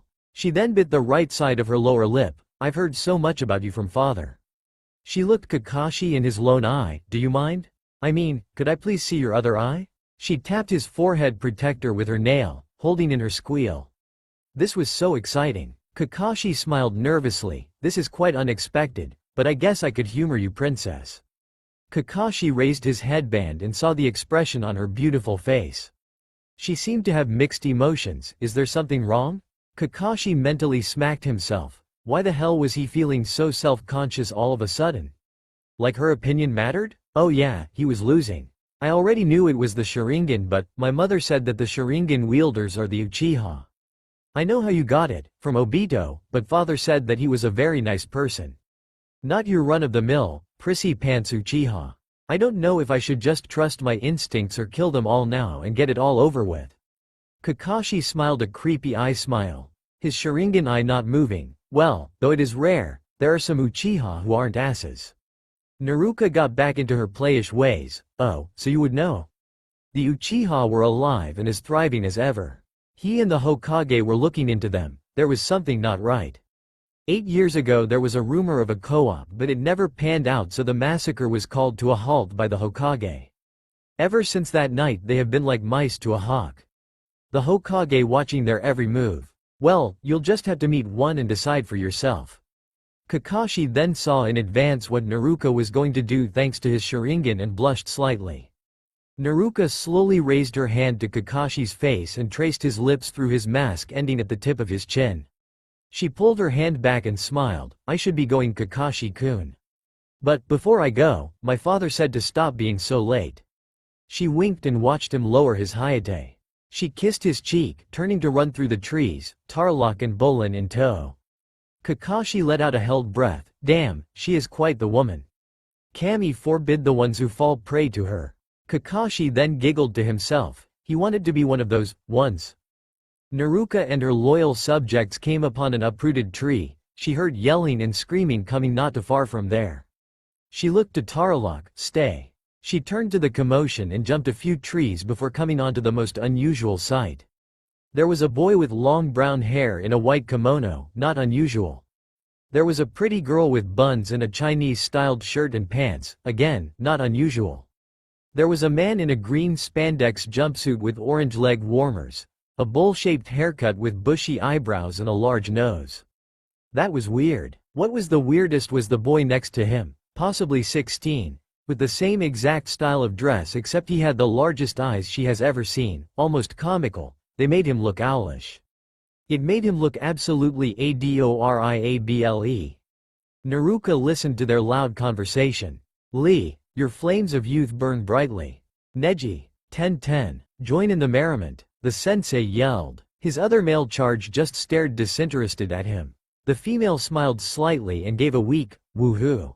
Naruka looked at the pained expression on the sensei's face and the adorable clone. She then thought of something her father told her and smiled. She jumped from the trees and yelled, "The will of fire burns brightly in the new generation." She swayed her hips and strutted her stuff looking irresistibly adorable. The first to react was Lee, running to her at breakneck speed. Fair maiden. Your beauty is like the sun, bright and glorious. Your words are like the deer, quick and graceful. And your delicate hands have stolen my heart. Everyone expected this human to smack Lee, who had the woman in his arms, held inches from the ground. They did not expect this. Oh, I am flattered and greatly accept your words. You too are like the sun. But you are like the lion, eager to jump on its prey. She then playfully tapped his nose. I am sorry, woman of fire, but I must know your name, Lee said, bowing deeply. I am Naruka, Princess Naruka. She then bowed like a lady. A princess? Neji chimed in, dressed like that? Neji, this is a woman of youth. She must know how to use HESELF effectively in battle. The man yelled, there are many UNYOUTHFUL people. WHO will find this a weakness and attack, not fully knowing how youthful she truly is. Guy-sensei, you are right. She is most youthful. Neji just scoffed. What's wrong, Hyuga? Naruka said, tracing her finger over his headband. Haven't you seen a pretty woman before? She then looked to a fuming Tenten. You have. Tenten is pretty, so what's the problem? Tenten seemed to calm herself at the compliment. Neji scoffed again, this time with a small blush. She then walked over to Tenten. You are very pretty. She turned to the two in green. When the tree leaves dance, one shall find flames. The fire shadow will illuminate the village, and once again, tree leaves shall bud anew. The two smiled and cheered and yelled about their training. Dearest Princess Naruka, I will win your heart. Lee yelled with a flourish. Naruka smiled and tugged on her gloves. I look forward to that, Lee-kun. She then turned to Guy-sensei, Neji-kun, Tenten-chan. She bowed again and jumped to the trees and left into the dusk. She met up with Tarlok and Bolin to explain what had happened. After many minutes of laughing, they set off to find a place to burrow for the night. Tomorrow was going to be a fun day. The classroom was abuzz with life, people yelling, dogs barking, girls chattering or fawning, Uchiha boasting, and one teacher ready to flip his lid. Shut up and sit down, you teen brats. That seemed to work, as the newly graduated ninja quickly took their seats and shut their traps. It was silent. A pencil dropped to the floor. Thank you. Now, as you all know, you are here to find out who you're going to be spending the majority of your careers with. Now for Team 1. He was then interrupted by a shushin. Hello, Uruka-san. Hokage-sama. Uruka and another teacher said with a bow. You have a last-minute student. Do not worry, she is highly qualified. She is on the roster and will be here in a few minutes. Good day, the Hokage said, then left in a shushin once more. Uruka turned to his fellow instructor. Ah, Mizuki-sensei, did you know? Mizuki scratched his head. Nope, I don't know who it is. Uruka turned back to his class. Uruka-sensei, a blonde girl yelled. We have been in this academy for 6 years. Why does this girl get special treatment? Well, if the Hokage says that she is to graduate, why question? He must have full confidence in her abilities. Uruka answered. Then I think she must have paid the Hokage a lot of money, because if she could have just graduated, then the Uchiha, especially Sasuke-kun, could have graduated their first year. I think she's a prissy who won't last 10 minutes on her first mission. A girl with long pink hair announced to the class. Is that so? Everyone in the classroom looked to the back door and saw a nearly naked woman standing there. This isn't the kind of welcome I thought I would get. There was silence. They then saw a man step inside with her, his face mostly covered. She deserves full respect. She is a princess after all. He finished with an eye smile. Everyone's mouths flew open, some with drool, others in shock. Uruka coughed once and spoke, still looking at Naruka. Students, this must be the last-minute student.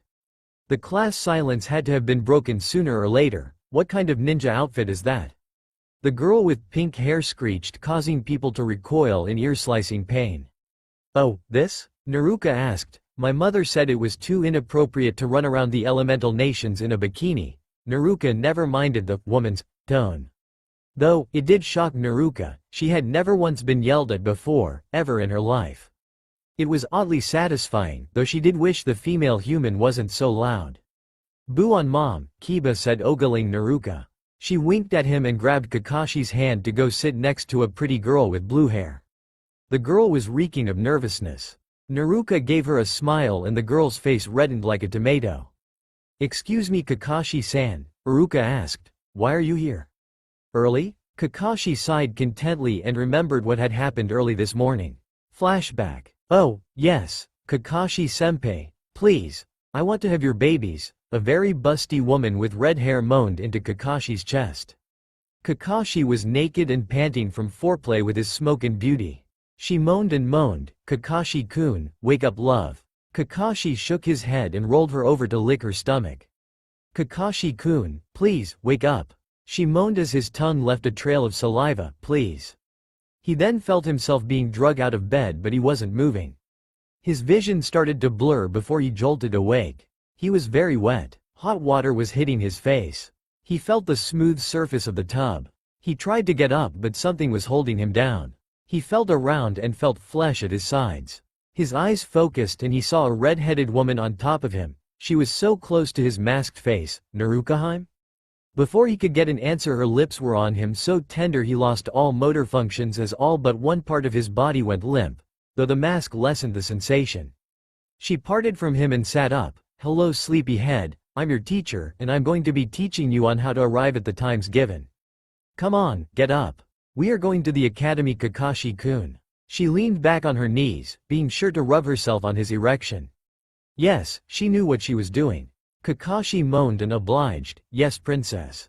She smiled and ran out of the bathroom, poking her head back into mention. It's 4:30 in the morning, we have 3 hours to ourselves. I want ramen. Kakashi groaned as he shut off the water. Kakashi stopped at the bathroom door. How the hell did she get in my house? End flashback. She dragged me out of bed. Kakashi answered, pointing at a smiling Naruka. Naruka just looked back at the clipboard. Okay then, well, here are the teams. He paused. Teams 1 and 2 are. We now pick up at the important teams. Team 3 is Noriko Uchiha, Asari Uchiha, and Saim Uchiha being led by Jonin-sensei Roshin Uchiha. The 3 Uchiha clapped hands. They seemed to be a bit arrogant. Team 4 is Kasai Uchiha, Hara Uchiha, and Buton Uchiha being led by Jonin-sensei Akima Uchiha. Those 3 did the same thing and scowled at the other classmates. We now skip onto the last 3 important teams. Team 7 will be Sasuke Uchiha, Sakura Haruno. She then squealed and screamed at Ino. And there was a pause, Kiba Inuzuka. Sakura was a bit overdramatic as she cried out defeat and Ino laughed at her misfortune.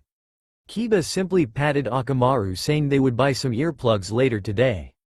Akamaru yipped happily. Being led by special Jonin Itachi Uchiha, Sasuke grumbled and did a loud HN to show his displeasure at being taught by his older brother, whom he had sworn to surpass and gain his father's acceptance. Team 8 is Ino Yamanaka, Choji Akamichi. Ino grumbled as Sakura laughed her ass off, and Hinata Hyuga. Hinata looked at Iruka-sensei. She was confused as to why she was on the team instead of Shikamaru to form the Ino-Shika-Cho trio. Iruka simply shrugged his shoulders. Team 9 is still in the field, so Team 10 will be Shikamaru Nara, Shino Abuame, and there was another pause. Everyone wanted to know who was on this team, knowing there was one other team. Shino and Shikamaru silently wishing it was Naruka. Princess Naruka. Shikamaru went into a coughing fit and Shino's glasses nearly fell off the bridge of his nose, being led by Jonin-sensei Kakashi Hitaki. Naruka turned to Kakashi, Kakashi-kun. You're my sensei. Kakashi inwardly cheered, blessing Kami's mercy. She blessed him with the most relaxed and least frustrating team. Okay, those are the teams. Please depart for lunch and get to know your teammates better. Be back in 1 hour to meet your sensei. Iruka said, leaving the classroom with Mizuki giving his best wishes and following To. Naruka looked at Mizuki just in time to see a paw hanging from his neck. Her blood quickly boiled but calmed. Kakashi felt this and squeezed her hand. She looked up at him, he shook his head no. Naruka understood and smiled at her new teammates who were walking up. Hello, she bowed. It is a pleasure to meet you, princess, Shino said in a monotone voice slipping into a bow. When he stood up straight he had to push up his glasses. Like wise princess, it is an honor, Shikamaru said as he too bowed to Naruka, yawning when he stood up straight. Oh, this is exquisite, Naruka said as she clasped her hands together. 2 male teammates, at 15 perhaps, and an experienced sensei, on and off the field. She had to giggle, this would be fun. She turned to look at the Hyuga girl who stood, her energy gave off the vibe of shy and self-consciousness. Naruka inwardly smirked, a Y plan formulating already, hey. Fun. Well, since I'm already here we can go and get all this done quick. He was turning to leave when the pink-haired girl stepped in front of Naruka. Oh no, a confrontation. And with Naruka too. Kakashi prayed that she wasn't like her mother, willing to kill first and ask questions later. I know exactly what you are up to, Sakura said, poking Naruka in her full chest. Shino sighed and Shikamaru smacked his face. You're too damn troublesome, woman. Sakura simply brushed off his comment with a glare. What is it that I am up to? Naruka asked with a finger to her lip. She really didn't know, but if it irritated this girl she would pretend to know whatever she was rambling on about. You came in here dressed like that to steal my Sasuke-kun away from me. Oh, really? But I must say there are some flaws in your logic, Naruka pointed out. This caught her new teammate's attention. A logical woman? Thought Shino. She could be the least troubling woman. She uses logic, thought Shikamaru. Naruka played with her hair and looked back at the pinkhead. For starters, if he was yours and faithful, then you shouldn't be worried about someone stealing him from you. This must mean either you're self-conscious about yourself or he isn't really yours, or possibly both. A crowd was gathering and Sakura's anger was gathering with it. Second, I don't need to steal him. I can have any man, and I'd rather not have an Uchiha anyways. This caused the Uchiha in the room to turn red, all thinking along the lines of how dare she. Kiba just cheered her on. Third, I didn't and wouldn't dress like this for an Uchiha. I did it because if I could run around naked I would. She smiled at the faces ranging from anger to shock. Naked? Who would want to do that? Why not now? Mom is not here, Kiba yelled, making Naruka giggle. She turned her attention back to Sakura. And fourth, I really don't need to try hard to make a man like me. Naruka walked up to Sasuke and tugged on his collar. For some reason he couldn't move. Sasuke stared at the woman in front of him in confusion before it hit him. Well, her lips did anyways. She wrapped her arms around his neck and kissed him straight on. He couldn't control himself, his arms wrapped around her like they had a mind of their own. Little did he know it was Naruka's blood manipulation controlling his movements. She separated from him and gave a foxy grin. Sasuke didn't really know what to say but a weak HN. A chibi Naruka mentally threw up. She could not believe she just kissed an Uchiha. Oh, mother would kill her. Bye, and that was all she said before she left the room full of rabid fangirls and a drooling male populace. Her team quickly followed suit. Sakura was fumming. How dare she? Okay students, I think it is time to get to know each other. I'll start. Kakashi spoke. My name is Kakashi Hitaki, I have likes. Naruka interrupted him. Me? Yes, that is true. Now, I have many dislikes. How long it takes for Jiraiya-senpai to publish the next volume of Icha Icha. Yes, I do hate that. Now I have many hobbies. You read porn and play with your nin dogs. Yes, I do. Now I have a dream. To take part in a female harem. Naruka yelled. Yes, that is true. Kakashi sighed. She just told all his secrets. He was going to be super cool and only give his name. Oh well. Shino, you're up. Shino adjusted his glasses. My name is Shino Aburame. I like insects. I dislike people killing insects just because they don't like them. I train with my colony and eat poke. I dream of being a great clan head. Very respectable Shino. Shikamaru? Shikamaru sighed. I'm Shikamaru Nara. I like sleeping, I dislike being awake. For hobbies, I guess I play shogi and sleep and watch the clouds. My dream is to have a wife who likes to sleep too. Kakashi's sweat dropped, but before he could speak Naruka beat him to it. Oh Shikamaru-kun, that won't do. You know, she leaned in and spoke into his ear eliciting a shudder. I could help you stay awake. She licked his ear and Shikamaru gasped. She obviously had no idea what personal space was, but he obviously really couldn't care. Okay, Kakashi coughed. Naruka, you're up. Naruka smiled. Let's see, I'm Princess Naruka. I love my kingdom. I like making men feel helpless. She winked towards Shikamaru who gulped. I dislike. No, I loathe the mere thought of poachers, especially fox poachers. She said this with as much venom as possible. In her head her chibi self had a forked tongue and was spitting fire in every direction, burning humans to a crisp. I read, play games of strategy and converse with my summons. My dream for the future is to kill every fox poacher in existence and bring peace to my people. It was quite bold and disturbing to the others because she said this with a bright and cheery smile on her face. Well, that was great, Kakashi said with an eye smile. Now would be the time when I tell you that you're not really a genin yet, but I really do not want to go toe-to-toe with Naruto in a fight to the death, so I will see you tomorrow for team training to gauge your skill level. Sensei, why would you not want to go against Naruto? Shino asked, a bit confused. Well, you see, Kakashi began, scratching the back of his head. The purpose of the test would be to use teamwork, but Naruto would only look at me and I would be finished with. Then she would make up some fancy words that would explain how everyone worked together and well. The others were still confused, so Naruto decided to explain, with a demonstration. She felt Kakashi's blood and began to bend it. Kakashi was begging her to stop. It was a funny thing to witness, his arms moving against his will, his legs swept out from under him, Kakashi levitating towards Naruto. Her teammates were shocked. What is this? Shikamaru asked in awe. This is known as blood manipulation, something that is a sacred fox art. Naruto gave Kakashi his body back and jumped into his arms. We're off. She pointed to a random direction. He felt absolutely violated from the blood manipulation experience. Just like her mother. He shook his head, and just where are we off to? Kakashi asked, ignoring the gaping expression from Shikamaru and the bug eyes Shino was giving him and Naruto. You're home, silly, I have nowhere to live. Naruto said with a pout.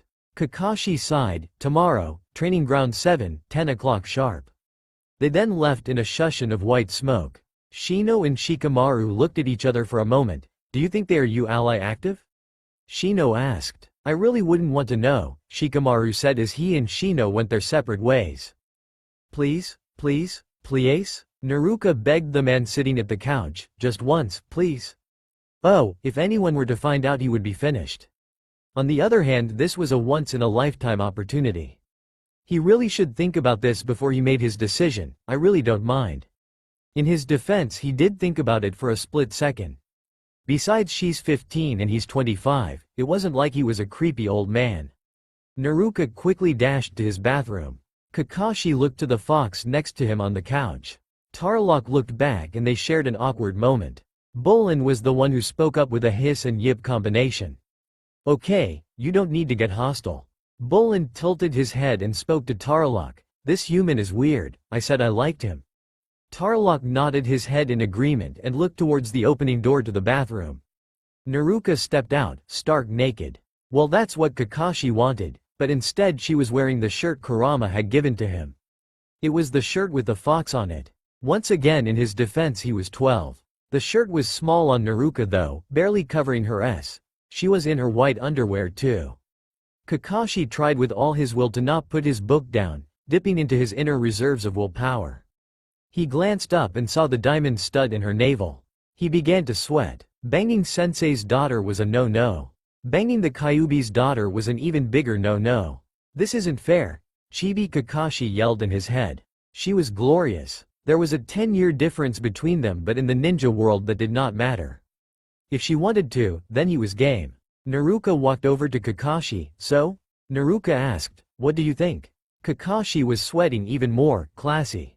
Naruto pouted, you didn't even look at me. She took the book from Kakashi and placed it on the nightstand parallel to the couch. She straddled his waist and could tell he was blushing. Kakashi-kun? Oh, Naruto-hime, you are a bit too much to resist.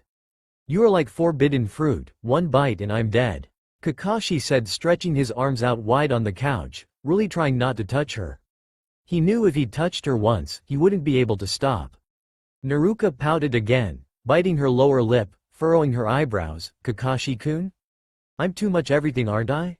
Kakashi had to wait a moment to figure out what she was asking. You are. It's as if you walked out of one of Jiraiya-senpai's novels. You are definitely the perfect woman. Kakashi said as he gently touched her hair. Now go get some rest. Don't think I'm not going to be training you hard like the boys. Naruto smiled as she went to get up but sat back down to give Kakashi a kiss on the cheek. Thank you, Kakashi-kun. Kakashi smiled. Take my bed, I'll sleep here. He saw Naruto skip off to the bed not 10 feet away in the same room. Tarlok jumped off the couch and prodded over to the queen-sized bed and jumped up. Bolin looked at Kakashi and bounded after Tarlok. Good night, Kakashi-kun. Good night, Naruto-hime. Everyone then went to sleep, allowing rest to grasp them. Kakashi felt groggy and tired. He absolutely hated sleeping on the couch, he would rather sleep in a tree. He yawned while trying to roll over, but he felt something on his chest and he was holding onto it quite tightly. He rubbed his hands higher then lower. The higher portion was low and closer to his chest. The lower portion was rounded. He slowly opened his uncovered eye. He saw a mass of red hair on his chest, a pair of blue-silver eyes staring him down. "Oh no, morning wood." Naruka had a wily grin on her face. "Good morning, Kakashi-kun." She ground her hips into him.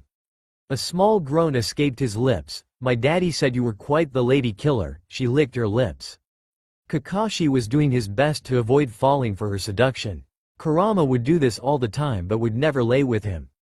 She would say he was a bit young for her tastes, even though she would transform herself to his age of 12. "What are you doing, Naruka-heim?" Naruka smiled and sat up, giving Kakashi the ability to see her ass through the small shirt. "We need to go, it's 8 in the morning." Kakashi became emboldened and touched her thigh. Naruka felt a jolt of excitement shoot through her body. It caused her to lock her thighs to his hips. She leveled a glare at Kakashi. "Sensei, that is too inappropriate." She then got off his lap and headed to the bathroom.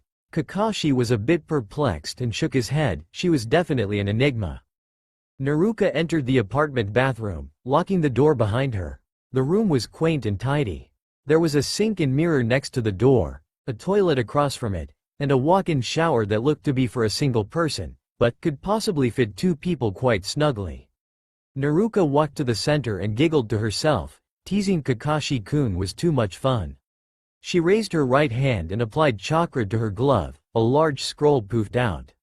She then applied chakra to the scroll and unraveled it slightly and a smaller scroll appeared out of it. She flicked her wrist and the paper wrapped around her. Smoke erupted around her, and when the smoke cleared there stood a 3-folding bamboo wall used for changing. Covering these walls were many outfits. She smirked and grabbed her gold silk wrap. It draped over her right shoulder a few inches. The wrap ended at the upper thigh, showing off her black, shiny underwear when she bent over to grab her golden heels. There were red rubies lining the 6-inch heels straps resembling her tiara. She then placed the dream catcher delicately around her neck. She leaned into the mirror to get a better look at herself. She was gifted the power of beauty from Inari-sama. She saw not a single flaw. She was completely symmetrical. She looked at her red hair and grabbed her brush from the changing walls and began to brush. She decided that she was to braid her hair. It was elaborate and very large. Think Rapunzel from Tangled, when the kids in the city market braid her hair. There were then 2 thick strands that framed her face. She smirked in the mirror and turned to seal everything up. Today's going to be fun. Kakashi was walking alongside Naruka, watching the looks of villagers. He glanced towards a man who was tending to a sign in front of his shop. His mouth had drool hanging from his lower lip. Kakashi looked to an older woman and saw jealousy. A small girl had stars in her eyes while the younger boys were blushing. The village had heard from Ino that this woman was a princess and was quite exotic. He looked to a smiling Naruka. She was completely comfortable with this. Kakashi sighed as they made their way to the training grounds. He hoped that Tarlok and Bolin wouldn't eat his furniture while they were away for the day. "Okay, now that we are all here we can begin," Kakashi said as he began to explain. "I want to see your skills, one-on-one with me." Everyone shook their heads in the affirmative. "Okay then, Shikamaru, you're up." Shikamaru sighed as he scratched his scrunched hair and walked lazily up to the Jonin. "Sensei, how far do we go?" he asked, getting into his family's taijutsu stance. It was with his legs apart, hands out in front of hip at different angles. "Until I say to stop," Kakashi answered as he simply stood in the middle of the training grounds, disinterested on the outside, yet completely observant on the inside. Years of Anbu training and missions had done this to him. "Now, begin." Shikamaru wasted no time and flipped through hand signs. His shadow began to stretch towards Kakashi. Kakashi jumped back a few times to avoid the growing shadow. The shadow stopped after 20 feet and struggled to go further. Shadow possession. Incomplete, Shikamaru mumbled as he stood, a plan formulating. The prized brain and uncommon intellect of the Nara clan heir finally being put to use. "Show me that you are worthy to be a ninja of Konoha and under my guidance," Kakashi said as he did his best to resist the familiar call of his worship book, Icha Icha Paradise. Shikamaru dashed forward, surprising Kakashi. It was a rare sight to see a male Nara clan member run at his own will, unprovoked. Shikamaru stopped under a heavily shaded mass of trees and performed his shadow possession once more. This time the shadow was quicker and larger than the first time. Kakashi was having quite a time dodging and never noticed the shadow he was jumping towards. He was forced to stop his bounding because he could not move his body. For a second he thought Naruto had joined in on this Kakashi beating, but alas it was Shikamaru's shadow possession. Shadow possession complete, Shikamaru said as he walked towards his sensei, Kakashi being forced to mimic his student's moves. Kakashi eyes smiled, "You got me Shikamaru. Shino, you're next." The Nara dropped his jutsu to walk back to his teammates. Naruto expressed her excitement, "You're quite the strategist, Shikamaru-kun." She leaned forward and kissed his cheek and pulled him next to her to watch the next spar between sensei and student. She smiled at the blushing Shikamaru. He felt something odd inside of himself. He soon shook off the feeling and turned his attention to Shino and Kakashi. "Same as the last spar Shino," Kakashi said standing in the center of the field. "Hi sensei," Shino replied in his usual monotone voice, placing his hands in his pockets. "Begin," Naruto yelled as Shino jumped back. He sent a few of his Kakaichu towards Kakashi who jumped to the side, narrowly avoiding the insects who quickly changed direction to follow their target. One managed to latch on, only to be thrown off by a small burst of chakra from Kakashi. The rim of Shino's jacket had bugs crawling out of it, walking over his face. Shino sent another wave of insects towards his sensei. Kakashi dodged and ran towards Shino. "Good, you've approached. Hidden art. Silk trap jutsu." Kakashi stepped forward and his leg was quickly wrapped in a sticky web. He could feel his chakra being drained. He decided to use Mumu, the substitution log. He pulled out Mumu and threw it away from him and used the substitution to switch places. "You are very slippery sensei," Shino said as he turned in time to see Kakashi in his face. Kakashi simply backpedaled and stood 10 feet away. Shino made some hand signs and his Kakaichu swarmed towards Kakashi. Shino knew he would dodge and prepared his senbon. Kakashi dodged and Shino threw his senbon, grazing Kakashi's hair. "He could have taken out my one normal eye," Kakashi thought to himself as he dodged the barrage of senbon. Kakashi decided to test Shino and caught one of his senbon from midair and threw it back at him. The senbon connected with Shino and Kakashi nearly shit his pants thinking he killed his student. Only for his pants to be saved by Shino bursting into a swarm of Kakaichu. Shino appeared feet away from Kakashi and was about to strike. "Done." Shino lowered his leg and stood still. "You did well Shino, there are a few flaws, just like the Nara, you have major potential." Kakashi looked towards a smirking Naruto. "I guess it's your turn Naruto-heim." Shino walked up towards Naruto and Shikamaru. Naruto skipped up to him and kissed his cheek. "You and your bugs are so adorable, Shino-kun." Shino blushed and mumbled a thank you to Naruto. He walked up to Shikamaru. "She is something else," Shino said as he watched Naruto walk up to their sensei. "Well, more like strut up to their sensei. Well, at least she isn't like the other troublesome girls in class, except Hinata," Shikamaru said with a sigh. "You are correct, as usual, Shikamaru-san," Shino said with an unusual irritant present in his voice. They both agreed and turned their attention to the fight. Wait, it was over? Shino and Shikamaru saw Kakashi 10 feet in the air begging Naruto to put him down. Naruto was just looking at him, doing nothing else. She wasn't holding a hand sign or a pose, just looking at him. Shino and Shikamaru were now definitely sure they did not want to piss off their female teammate. She wasn't even being serious. "Please, put me down, I will do most anything," Kakashi begged. Naruto smiled an impish smile. "Can I read your icha-icha?" Kakashi found the grace to look puzzled. "That's all? Of course, now please put me down. I want to read it to you." Naruto held her impish smile. Kakashi found the grace to blush. What? Read porn to me? He didn't know if to accept and masturbate later or to decline and masturbate later anyways. He saw Naruto nod her head. "Okay, yes. Now please put me down." Naruto put him down and gave him full control of his body. "It's a deal then." Kakashi didn't know whether to be happy, embarrassed or scared out of his mind. He had this nagging feeling that Minato-sensei and Kurama-senpai would find out. "Well, let's spar." Finally, Shikamaru mumbled, "Begin." Naruto went on the offensive and began hand signs. Kitsune art. Yipping Fang. Naruto said as a fox head made of green chakra formed around her hands and she danced with Kakashi, the latter barely dodging her green chakra foxes.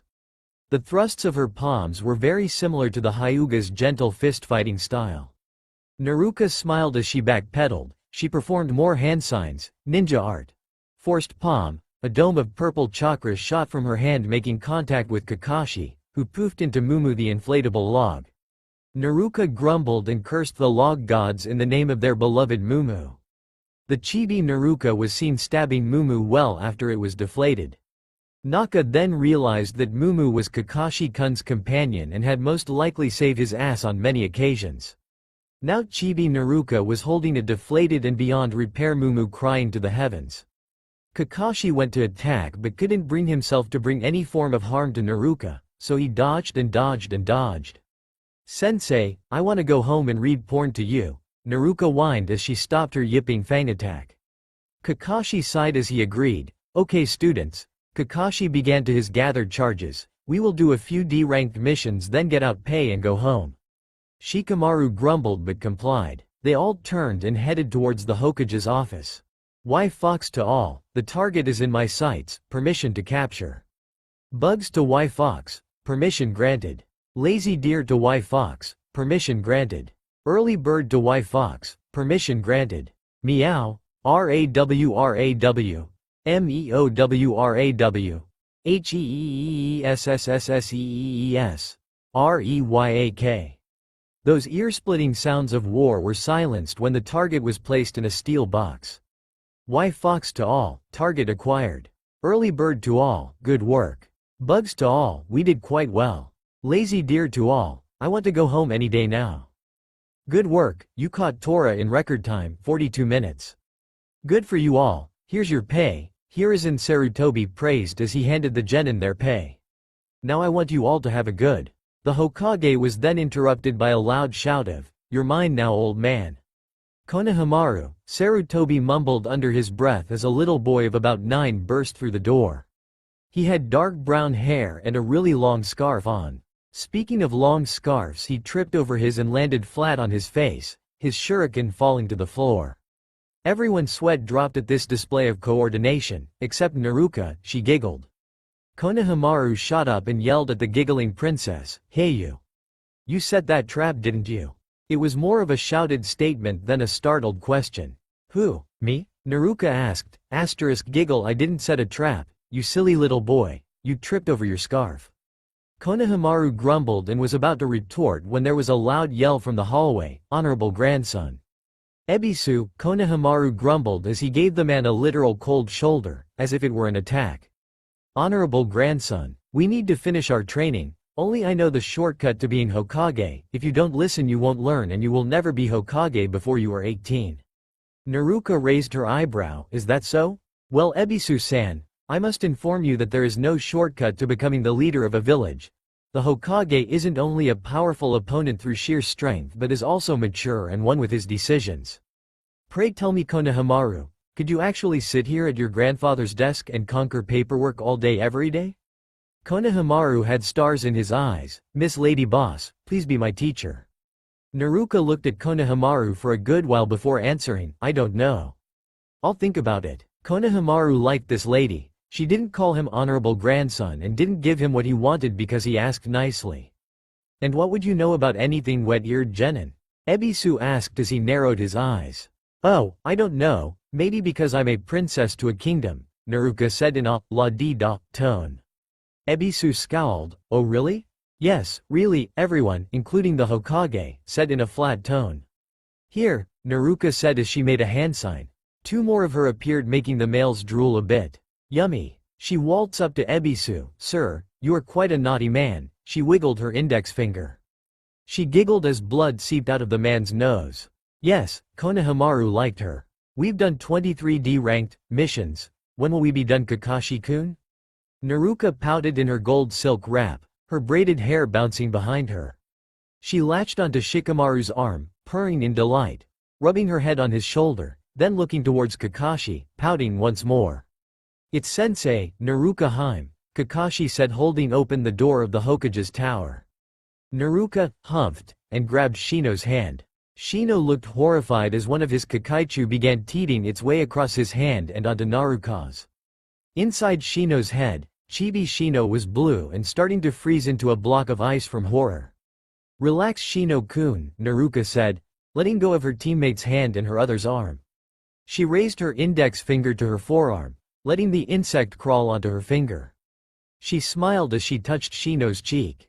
The Kakaichu crawled off her finger and onto Shino's face, disappearing into his coat. Naruto tapped Shino playfully on the nose and turned to skip inside, her heels clicking on the floor. Bolin bounded behind her in excitement. Shino shook himself out of his stupor. Wow, she sure was something else. Naruto stood defiantly in front of the Hokage and Iruka. "Hokage-sama, it's just a C-rank mission. Nothing big, I just want to experience something new. I've been cooped up too long," Naruto said with a twinkle in her eye. The thought of leaving this village and venturing off to another world sounded pleasing. "Naruto-hime, please, you are a fresh genin. You couldn't possibly handle a C-rank mission," Iruka stated as he pulled out a scroll. "Okay, I have a D-rank mission. The Inuzuka need a team to walk their dogs."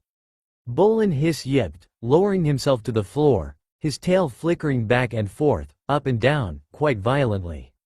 Naruto's teeth were golden. "If you don't want the Inuzukas to have dead dogs, I suggest you never make that kind of offer again." Iruka was sweating from the killing intent. Something came through the window, a fox. It lowered itself in front of Naruto. She made a yip and moved her hands. The fox righted itself and sat on its haunches. Naruto looked to her teammates who were sweating, looking at the fox. "Oh right, you haven't met, this is Tarlock, my best friend. Tarlock, this here is Shikamaru-kun and Shino-kun, my teammates." Shino and Shikamaru smiled and waved slightly to the large red fox, who was currently licking his maw. "Well then," Iruka began anew, "I have a scroll to paint a house." Naruto glared at Iruka. Bolin growled, as did Tarlock. No one angered the princess, no fox would allow it. That is, unless the princess allowed them to anger her. That still confused the foxes though. Hiruzen sat back, puffing on his tobacco pipe. He gave a calculating look to Team 10. He knew they were more than ready for a C-rank mission. He just wanted them to know it too. Glancing at the picture of Minato, Hiruzen cursed him for having a daughter. "If only you were a boy, Naruto-hime, then my blood pressure wouldn't be so high." "Maybe." Naruto turned to Kakashi. "Kakashi-sensei, you know we are ready, please, tell them." Kakashi saw something else in her eyes. It was a warning. The man gulped. He was scared because she never called him sensei in front of others. She would tease him though, in private. She would say things like, "Kakashi-sensei, please help me unclasp my bra." Kakashi looked to Iruka. "Please, a C rank. I know my team can handle it." Iruka made to argue, but the Hokage was too quick. "Okay then, I do have a fairly simple C rank. You must escort Tazuna-san, a master bridge builder, to wave and help him complete his bridge." The Hokage then tapped a buzzer on his desk and the door opened. "This is Tazuna-san of Wave." Tazuna made to step into the room but fell flat on his face. He was a bit intoxicated. "So many beautiful women, are you all related?" Naruto giggled as the males shook their heads. They would never be able to escape the blessed beauty of Naruto-hime. "Nope, there's only one of me, sir." Naruto smiled and helped the older man to his feet. This was going to be a long trip. The walk from the gate was rather uneventful, that is until they all saw the puddle. That was when things got interesting. The ninja all thought one thing, genjutsu. After that thought they all thought together, might be for someone else, better leave them be. Simple right? All except Naruto, that is. She walked up to the puddle with Tarlock, Bolin perched on her shoulders. Her team sighed, they knew what would most likely happen, something provocative. "Wow, you guys, look at this not so very suspicious puddle in the middle of the road," Naruto said, peering above it, feigning curiosity. Kakashi began to silently cry. He was hoping for the world not to go to hell in a handbasket this soon in the day. He watched as Naruto stood over the water with an impish grin. Kakashi blushed a bit. She wouldn't. But she did. She stripped and dropped her silk wrap on the puddle. She was now in her black spandex underwear with a slightly wrapped chest. Her teammates blushed scarlet. Kakashi turned to a stunned Tazuna. This is why you don't drink. A man needs to remember these moments. Tazuna quickly threw his sake at a tree without removing his eyes from the lass. There was a commotion from inside the puddle. Two heads came up and were pushing each other to get a better view. Move it. No, you move it. Hello, Naruka said, grabbing them both by the hair and pulling them out of the puddle. Excuse me, but you wouldn't happen to know why you're in the middle of the road inside a puddle now, would you? They both were a bit stunned and jumped back from the princess. They looked menacing, but Naruka simply giggled. I guess not. I'm Mizu, and that's Gozu. Together we are the demon brothers of the mist. They then drew their weapons, getting into a battle stance. Naruka picked up her wrap. Okay then, it seems y'all want to get down to business, so I'll just let you do that. The woman smiled as she took her mother's taijutsu stance. Let my glory reign. She dashed forward with surprising speed.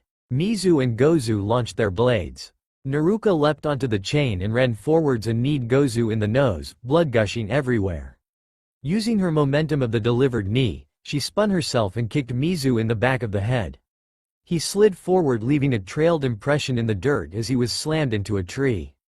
Gozu dashed forward with kunai swords in hand, slashing at the princess and missing each time. Naruka giggled as she danced with the chunin. Holding out her foot, he tripped and she punched him in the solar plexus. The impact was so devastating, time seemed to stop as his eyes popped from his head. He exhaled and time resumed as blood shot out his mouth and he flew into a tree, out cold. Mizu was on his feet and dashing towards her, intent of putting her down for the count. The audience was on the edge of their seats as Naruka spun on the balls of her feet, planting the side of her 6-inch heel into the side of the missing nin's head. He flew into a tree, uprooting it, knocking him out like his brother. The Konoha men felt obsolete at the moment. She just creamed these two chunins without batting an eyelash. That was fun, Naruka said as she skipped over to her teammates and client. No need to worry, Tazuna-san, you're safe with us. She then gave him a critical eye. But, you lied to me. Tazuna began to sweat. Yes I did. Please, my people are suffering. I didn't have the money to pay for a higher mission ranking, please help my people. He felt so ashamed and dirty as he looked at the dusted ground. This woman could kill him right now for his lie, or worst, she could refuse to help Wave. It'll be okay because I'll pay for your mission fee. She smiled at the shocked man. Are you sure, Naruka-heim? Kakashi asked. He lied to us, Naruka-heim. Shikamaru retouched. Why should we help him? He has not proven he is trustworthy, Naruka-heim. Shino asked logically while pushing up his sunglasses, the sun reflecting making him look even more like a badass. Naruka gave a friendly smile, because, what kind of princess would let innocent people suffer? Especially when I have the power to stop it. She then held a hand over her mouth and turned to both her foxy ninkin, think of the poor children. Both foxes covered their noses with their paws in regret, thinking of the poor children. Bless your soul, Tazuna said with tears of joy. Thank you, Naruka curtsied. Now could you please tell us about your situation? I know you all skipped this part. I do it too. Please don't or you will miss something, smiley face. It's all about this man Gato. He is a major business tycoon. He runs his business out from our small town. He has drained our home of everything. He enforces taxes with hired thugs and mercenaries. When he doesn't get his taxes from you, well, the first time they beat you. If there is a second time, he beats your wife. If there's ever a third, he has his thugs beat your children. Tazuna was a bit choked up. There was so much pain in his eyes as he told the rest of his tale about his stepson's sacrifice, to how Gato killed Tazuna's wife in cold blood. Naruka cried the whole time, begging Inari-sama for the strength to help these people. This man's story was awful. She could not let this happen for any longer. No worries, sir, we'll help you and your nation. Kakashi stood. Her mind is made up, so, if she goes, I go. Shikamaru stood next. This is going to be a lot of work, Sai, but if she's on board then I am too. Everyone looked to Shino, who was already standing. Yes, I too will accompany my team until the very end. The sun reflected off this glasses again. This time it was even cooler because he was looking towards the sky. Naruka squealed. You are so adorable, Shino-kun. Everyone sighed and followed the princess. It was high noon when they had finally crossed the lake. Tarlok had to walk on the water alongside the boat because it was becoming too crowded. He didn't mind, the cool water beneath his pads was refreshing. The group docked and walked onto the shore. Naruka had a sudden whiff of something very delicious. Rabbit, she whispered, rabbit. She yelled as Tarlok pounced into a bush. When he rose there was a bloody rabbit in his mouth. Its white fur stained red. Gross, Shikamaru said watching Tarlok give his kill to Naruka. I agree, that was all Shino had to say as he placed his hands in his jacket pockets. His bugs were antsy, meaning trouble was coming in and fast. Down, Kakashi yelled. Naruka grabbed Bolin and held onto him as everyone ducked under the massive blade that flew above them and into the tree. Naruka looked up and saw the wildest thing ever, yummy. She said as she stood provocatively, you sure look like an interesting guy. She ran her finger across his blade, drawing blood. Her wound healed instantly. The man looked at this girl like she had lost her mind. I tried to kill you and you flirt with me? Naruka giggled in a wry way, really? I hadn't noticed. So, what's a drink of water like yourself doing out here? Zabuza grinned under his mask. Come closer hun and find out, he flirted back. The other men took a battle stance. Zabuza Momochi, Kakashi said, a glare in his one eye, demon of the bloody mist. So you all have heard of me? Wait, no, Sharingan Kakashi. No way, you have a team. He laughed and jumped back, taking his sword with him. I know, it's hard to believe. Peeved. So, hand over the old man so that puke tyrant will give me a paycheck and we can part ways. You work for Gato. You're an oppressor. And worse, you're a child beater. Naruka fumed. What? Oppressor? Child beater? What the fuck are you talking about? I'm just here to kill the bridge builder, collect my pay then move on. Naruka growled, you're sick. Zabuza was confused, what are you talking about? I'm surviving. Naruka Haim, I'll take care of this, Kakashi said, protect Tazuna. Zabuza raised his imaginary eyebrow, Haim? Huh? She's a princess? That's right child beater. I'm Princess Naruka bitch and you will not leave here without learning a lesson. Zabuza chuckled, you're all hot and bothered. He snickered then yelled out, I don't beat children. Naruka turned a shoulder to him, likely story Zabuza-kun. Now Zabuza was confused, which one is it? Are you angry or not? Zabuza then thought of what he just said, why'd I even care? He shook his head incredulously and looked back to Kakashi, and the battle began. Wow, that was quick Kakashi-kun, Naruka snickered from the sidelines. Shut up Naruka Haim, Kakashi grumbled from inside the water prison. What are you going to do now? You're trapped, Zabuza summoned 3 water clones, I think I'll knock out the 2 boys and kill the old man. He then looked at Naruka, she looks to be a wild one. Naruka had the nerve to blush, Zabuza-kun. You devil. She giggled, but you know I can't let you do that right? Zabuza shook his head, would you change your mind if I did? Naruka put a finger to her chin, nope, I don't think so. Zabuza sighed, well then, shall we? Naruka grinned, she liked fighting. Zabuza's 3 clones ran towards the genin who were in a triangle formation around Tazuna. Tarlok crouched down and inhaled deeply while Naruka put her fingers in the lion seal and yelled, Kitsune art. Expel. Out of Tarlok's mouth came a highly concentrated mass of chakra that took on a sphere.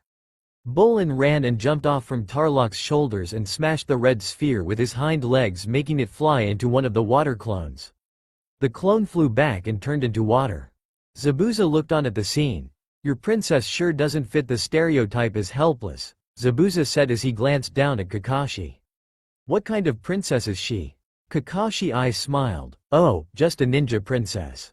Zabuza just looked back at the trio and smirked. Well, that's good to know.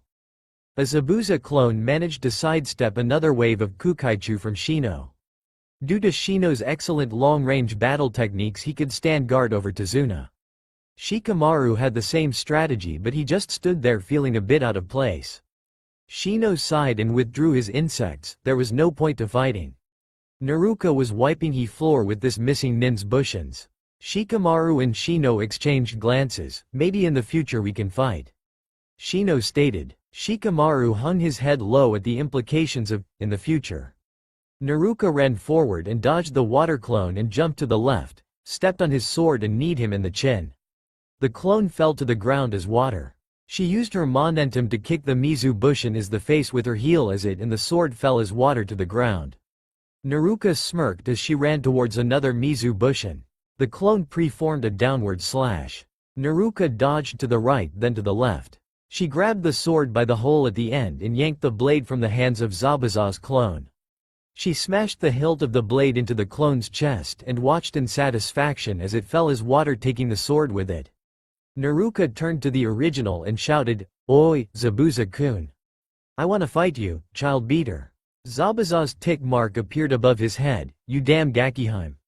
Before he could create more water clones, he watched in fascination as Naruto unsealed a sword from her hand. It was beautiful. The blade was ancient and deadly. It shone with a glint of danger. It was nearly 4 foot from tip to tip. Look at the story pic, smiley face. Zabuza was epically distracted and was rewarded with a kick to the chest. This released the drowning Kakashi from the water prison. "Hey, snap out of it," Naruka yelled to Zabuza as she landed in front of Kakashi. Shino landed behind Naruka and picked up their sensei, who was struggling to stay above the water. Naruka then catcalled, "Oh, Zabuza-kun." She swung her sword from side to side then spun it around her wrist. "This is Sakushi Senshi." Zabuza's sweat dropped. "Why, warrior?" He lifted his sword to rest on his shoulder as he gave the princess a quizzical look. "You named your sword Why Warrior?" Naruka grinned like a fox. "Yeah." She then resealed it, "But I'll let Kakashi-kun, I mean sensei, fight you now if you want, child beater." She then studied the missing nin, or I can use his strengths to my advantage.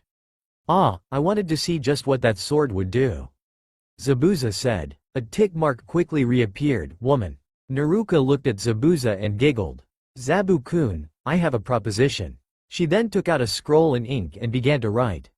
She quickly rolled it up and threw it to missing nin, who caught it and read the contents. "If he agrees to this, Gato is as good as dead."